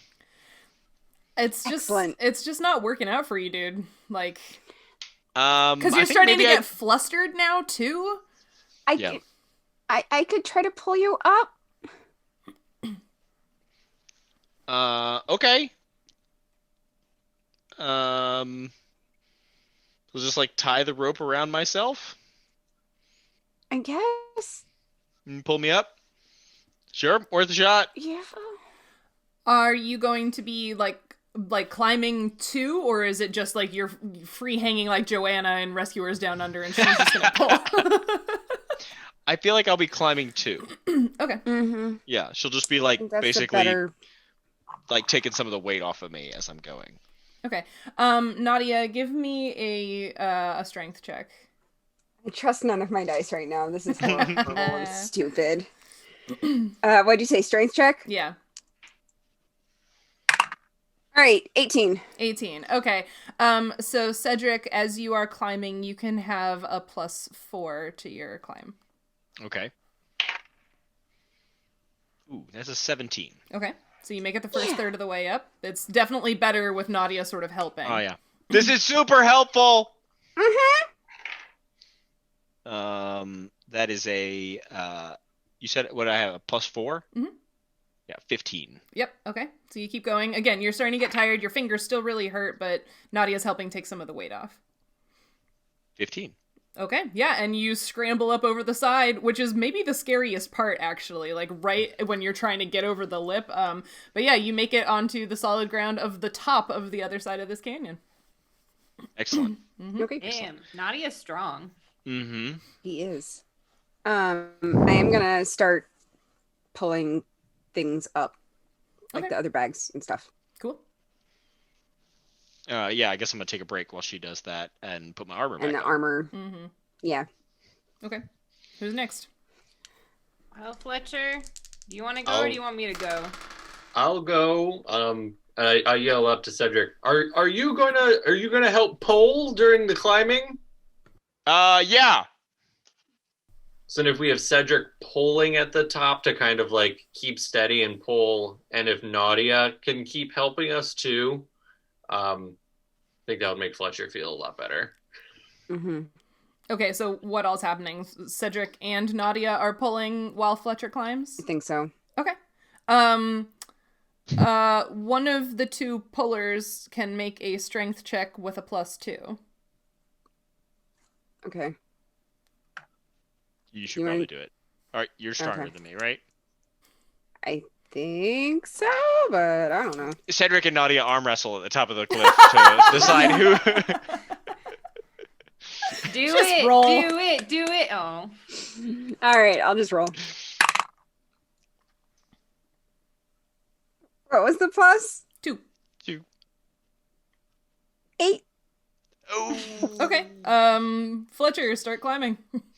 They are... Okay, I rolled a 14 for my first check. Okay, yeah, so you make it the first third of the way up. Yeah, and like, you don't even really notice, like, you don't know that they aren't really doing a great job of pulling. Because you're We're like pulling feeling... against each other. Yeah, you're feeling a little more confident now because you made it down okay. To see like who's stronger. So we're both pulling on it, but in opposite directions. Yeah. I hate us. You say that every episode. It's because I hate us every episode. Fletcher? Cindy, are you all right? Did Cindy roll again? Did she roll again too? No, she's... We just broke her. What did you get this time?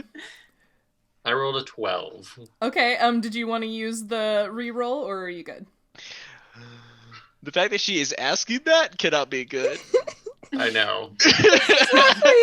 Which is just a asking. bad height. I know. I'm just asking. I'm only 30. I'm like 30 feet up right now. Well, this was the climb check for the second third, so yeah. It's fine. We've already cremated one friend this week. What's one more?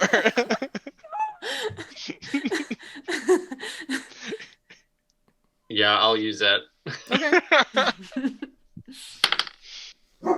Woof. That one was a 17. Okay, yeah, so you make it the second third up, feeling pretty good, making some progress.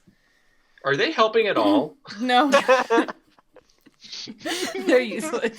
I mean, like, their hands are on the rope, but they're not actually helping.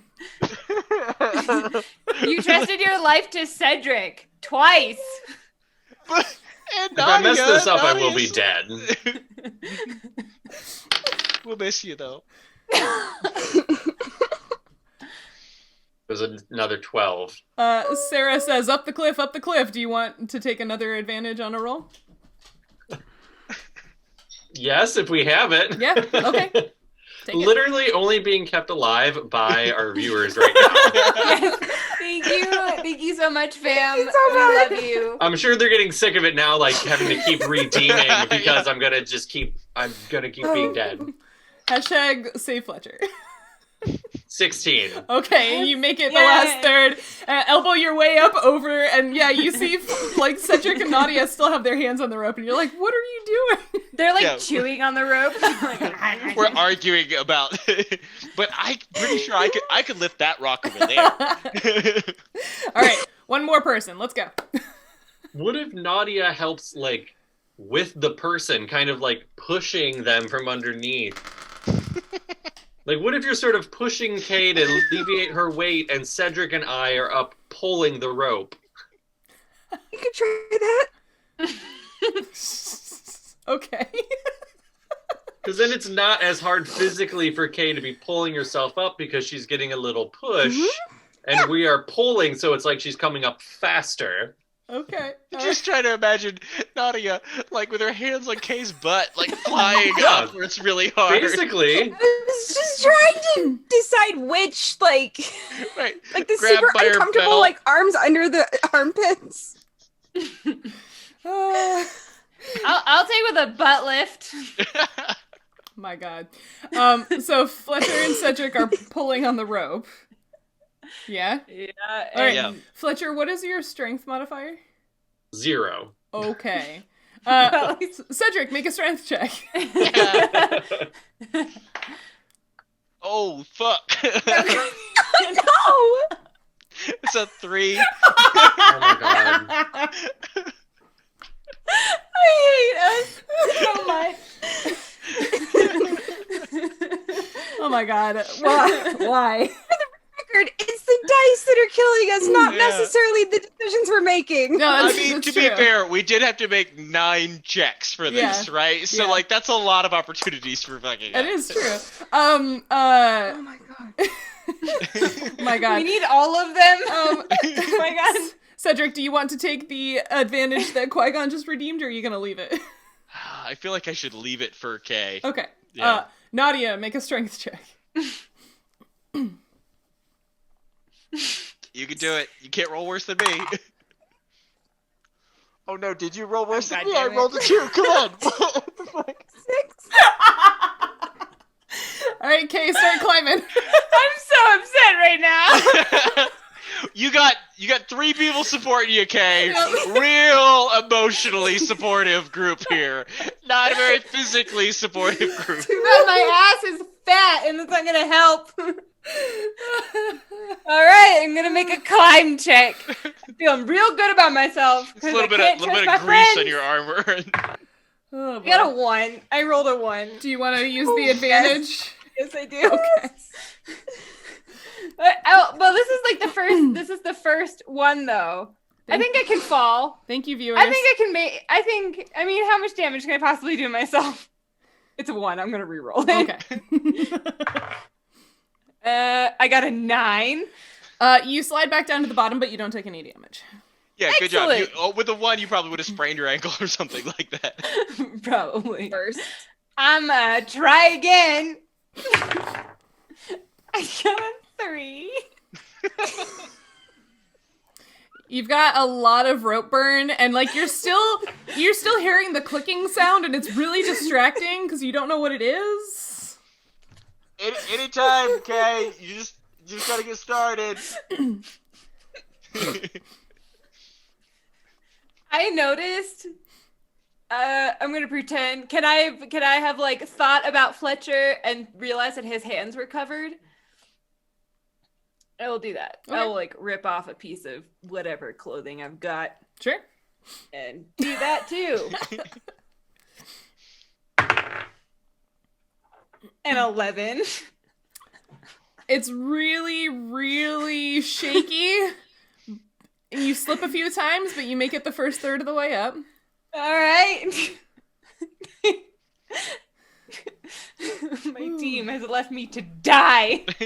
You're doing great. Nadia's Kay. right there with you. I got a 7. You start sliding. Are you gonna try anything? Is Nadia gonna try anything? I'm gonna try and still, like, stick my hanging on foot to somewhere, her. I guess. You're trying to what? Stick my foot somewhere, maybe? Make a reflex save, which you should be good at.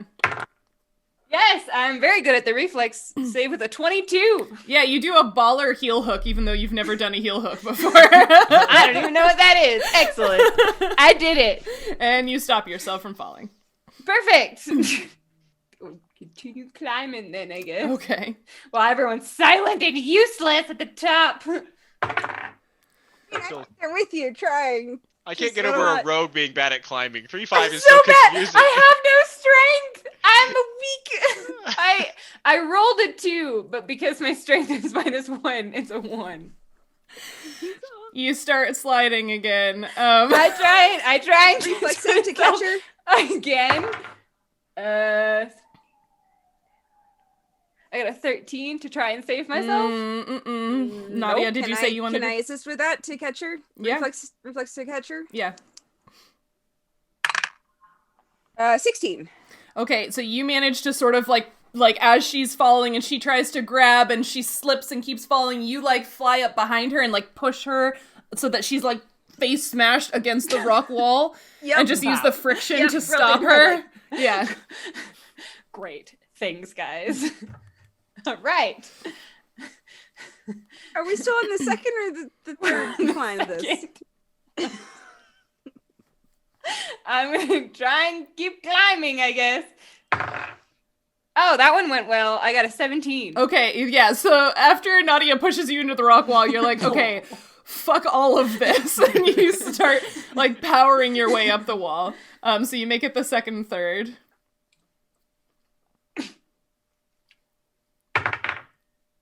I got a 2.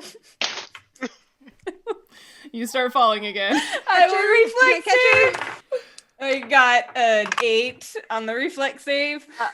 God. I got 20 on reflex. Okay, Nautia pushes you into the wall again, and now you're like, like, you've definitely got some, like, road rash on your cheek now. You guys. Biker Dave has one, and he's like, whatever. I got this. All right, we're going to go the rest of the way up. Nope, not with a 4. You're sliding again. Oh my god.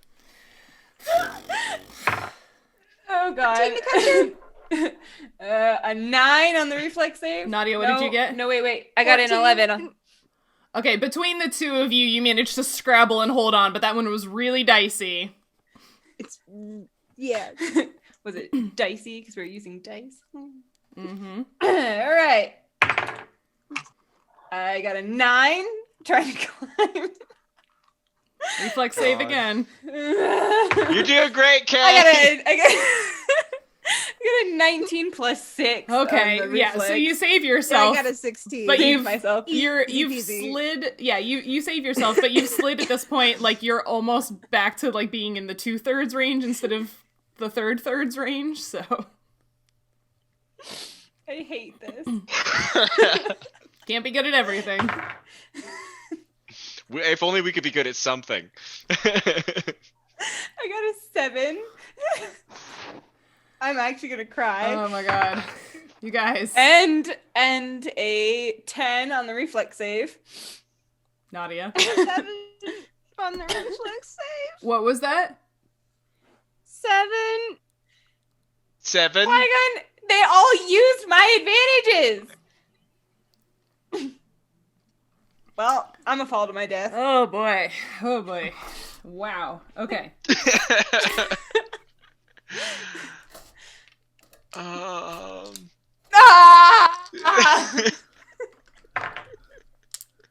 That was just too many fails. Oh god. No, There's so many fails. That wasn't awful. Okay. I'm very heat-stroked, guys.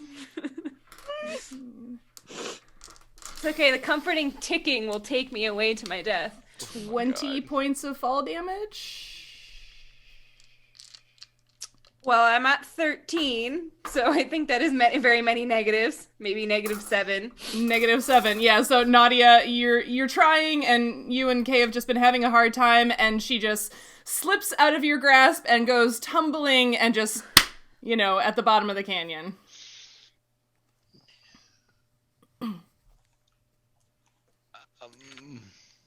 I'm unconscious because I broke myself in many places. Okay. Let's go. Yeah, all right. Yeah, as I assume we feel Kay is no longer attached to the rope, it's right? very obvious. I'm sure they're Yeah. screaming. Yeah. I will fly up and get a potion. Yeah. I'm gonna I reach into my bag. I grab 2 potions of cure moderate wounds, and I toss both of them to you. Mm-hmm. All right. Yeah. I'll give her 1 cure moderate wounds. Mm-hmm. What's the roll on that? Moderate is, oh gosh. I do not have that one written down anywhere. I have it written down, but I think it's probably quicker to just look it up. It's wait, Moderate that 2d8 was- plus 1 point per caster level. So 1. Or, sorry, 2. So 2d8 plus 2. D plus 2. 8 is... Yeah, there was definitely a scream on the way down, I assume. Yeah. I did the Yeah. dramatically falling. I roll it or do you roll it? You can roll it because you're administering it. That's fine. I roll it. Okay, then that's a 5, 6, 7. All right, so you Excellent. are I'm at at 0. Yeah, so you can be awake, and boy, howdy, everything hurts. I hate all of us. Let's go ahead and do that second one. Hey, that's better. 8, 9, 10. Yay. All right, scratch 2, cure moderate 1 potions. Fun. I mean, if the 3 of you hadn't sucked and let me fall to my death, maybe we wouldn't be in this situation. Oh boy. Wow, that was I stressful. do not want to try and climb back up that thing. I didn't think this canyon was going to be that hard. You didn't account for the dice. But nope.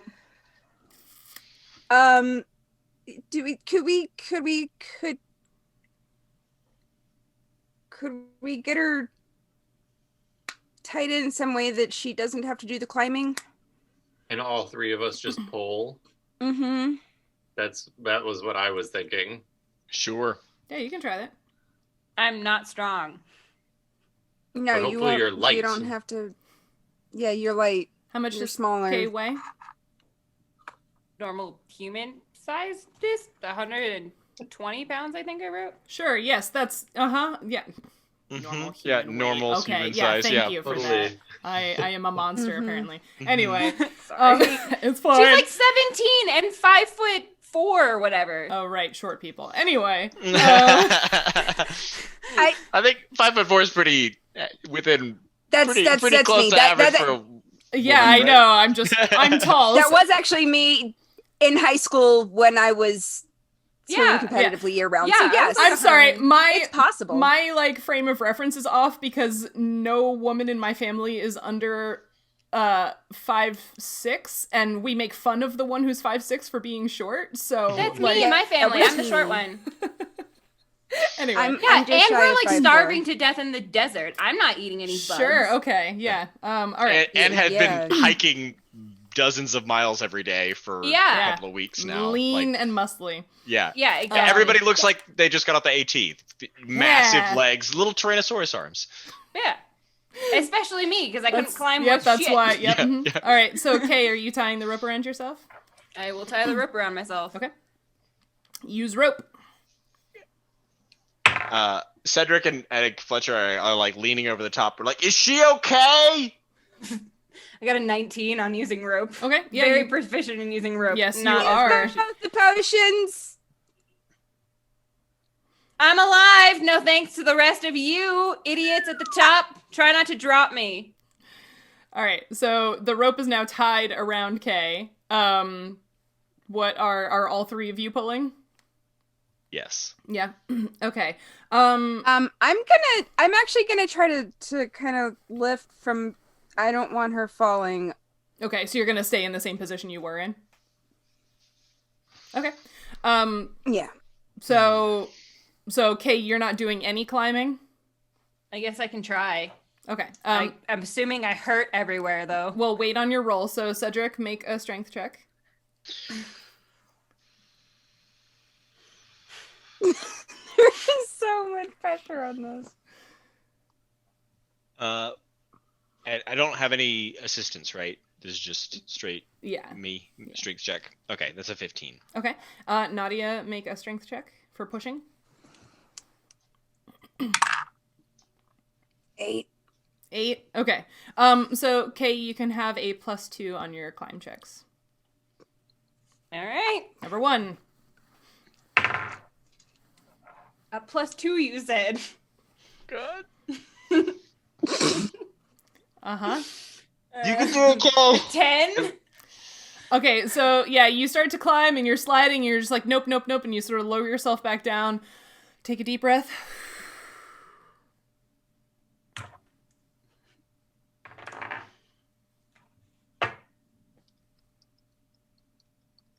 A 5? I'm not good at climbing. I don't even have a different die to use. This is the only one I've You got. can put it in jail. Oh no. I can't put it in jail. I've only got 1 die set. Roll digitally. A 3. You're pretty much just not even getting off the ground at this point. Like, Fine. At Maybe, least I maybe we should all try and pull her up. What's haunting me is Cheryl's comment ages ago that someone has a tool for this. Yeah. oh, I didn't say there was a tool for getting up. Oh, Oh. okay. That makes me feel slightly better. Oh yeah, there was a featherfall potion or something like that we found at one point, right? Something like no. You didn't find a potion of no. Never mind. I looked through my gear many times. I'm not I in don't have possession of anything. Did Lucanus have it? I Whatever feel it like was? we had some kind of something No, Kay that has was it. for climbing because I do? Joe recognized what it was. I don't think you have anything that's for climbing. Thought he had thought No. he had something. No, you don't have anything that's for climbing specifically. I guess there's one thing that could help you with this going up, and there was one thing that would have helped you with going down. Oh, Well- shit! Kay has it. Kay, were you wearing the brooch that you guys had found in the bug cavern? Oh, with the amber piece on it. Yeah. No, the white wings. Oh yeah, that one I was. Why? Shit. I put it on. It was shiny. Okay, in that case, we can scratch. But we never figured out what it did. Yeah, well, you just figured out what it did. I am retroactively saving you those 2 potions because as you're falling and you hit the ground, the little pin, this white painted clay set of wings with the gem, shatters into just dust. And you hit the ground and it shatters into dust like kind of under your face, and you're expecting to hurt or to pass out, and nothing happens because the safe wing emblem saved you from one fall, and it has now been used up. Excellent. Okay, so you can undo the use of those potions, and Perfect. you can still be at whatever hit points you were at before that happened. But sorry, I didn't realize you were wearing it. Yeah, it was shiny, so I put it on. Solid. Obviously. Well, that was But good. I didn't know what it did. Now you know. It was like, oh, it's the shiny thing. Obviously, you wear it. Yeah. Okay. Do you guys want to call it here because we're a little over our time now, or do you want to get Kay to the top of the canyon first? I mean, I want to get Kay to the top of the canyon, but I don't know. Maybe your dice needs a break. Yeah, yeah. Are we gonna get her to the top of the canyon now or in an hour? Yeah. Well, Although I can't. I don't know that I can face anticipation of doing this I again. know. How long till our next one? Well, we can decide to try. I mean, whatever we want to try again. Like, if she didn't have the fall, if Kay would want to try climbing again, and what kind of assisting we're going to be doing for her. I would rather you all just pull me up. Okay.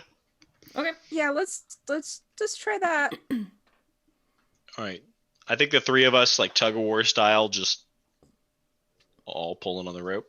Okay. Then all 3 of you make strength checks. Shit. 7. 12. Or God damn it. Oh my god. Okay, they make a little progress, and then it just you're again, like I said, like Joanna and Rescuers Down Under, you get a few feet off the ground, and then you kind of stop, and you're just hanging in the air, and you're not going up anymore. Slowly spinning. Not just me, guys. Can I try and plant my feet and try and climb to help out? Make a climb But check. they've got me, so I'm not gonna fall, right? Yeah, Yeah. because it's tied around you. Yeah. Little one. God. how? I don't know. The worst. I can go. I have another dice set, but it's somewhere else. I could try and find it. You can use Roll20. Oh, I can. I don't actually know how to do it because I've never done it before, though. There's a button. There's a button that looks like a die. Yeah, on the top left-hand side. I have the chat button and the Top left-hand side, all the way to the left-hand side of the screen. Left hand, top left. There's The all, second like, from the bottom.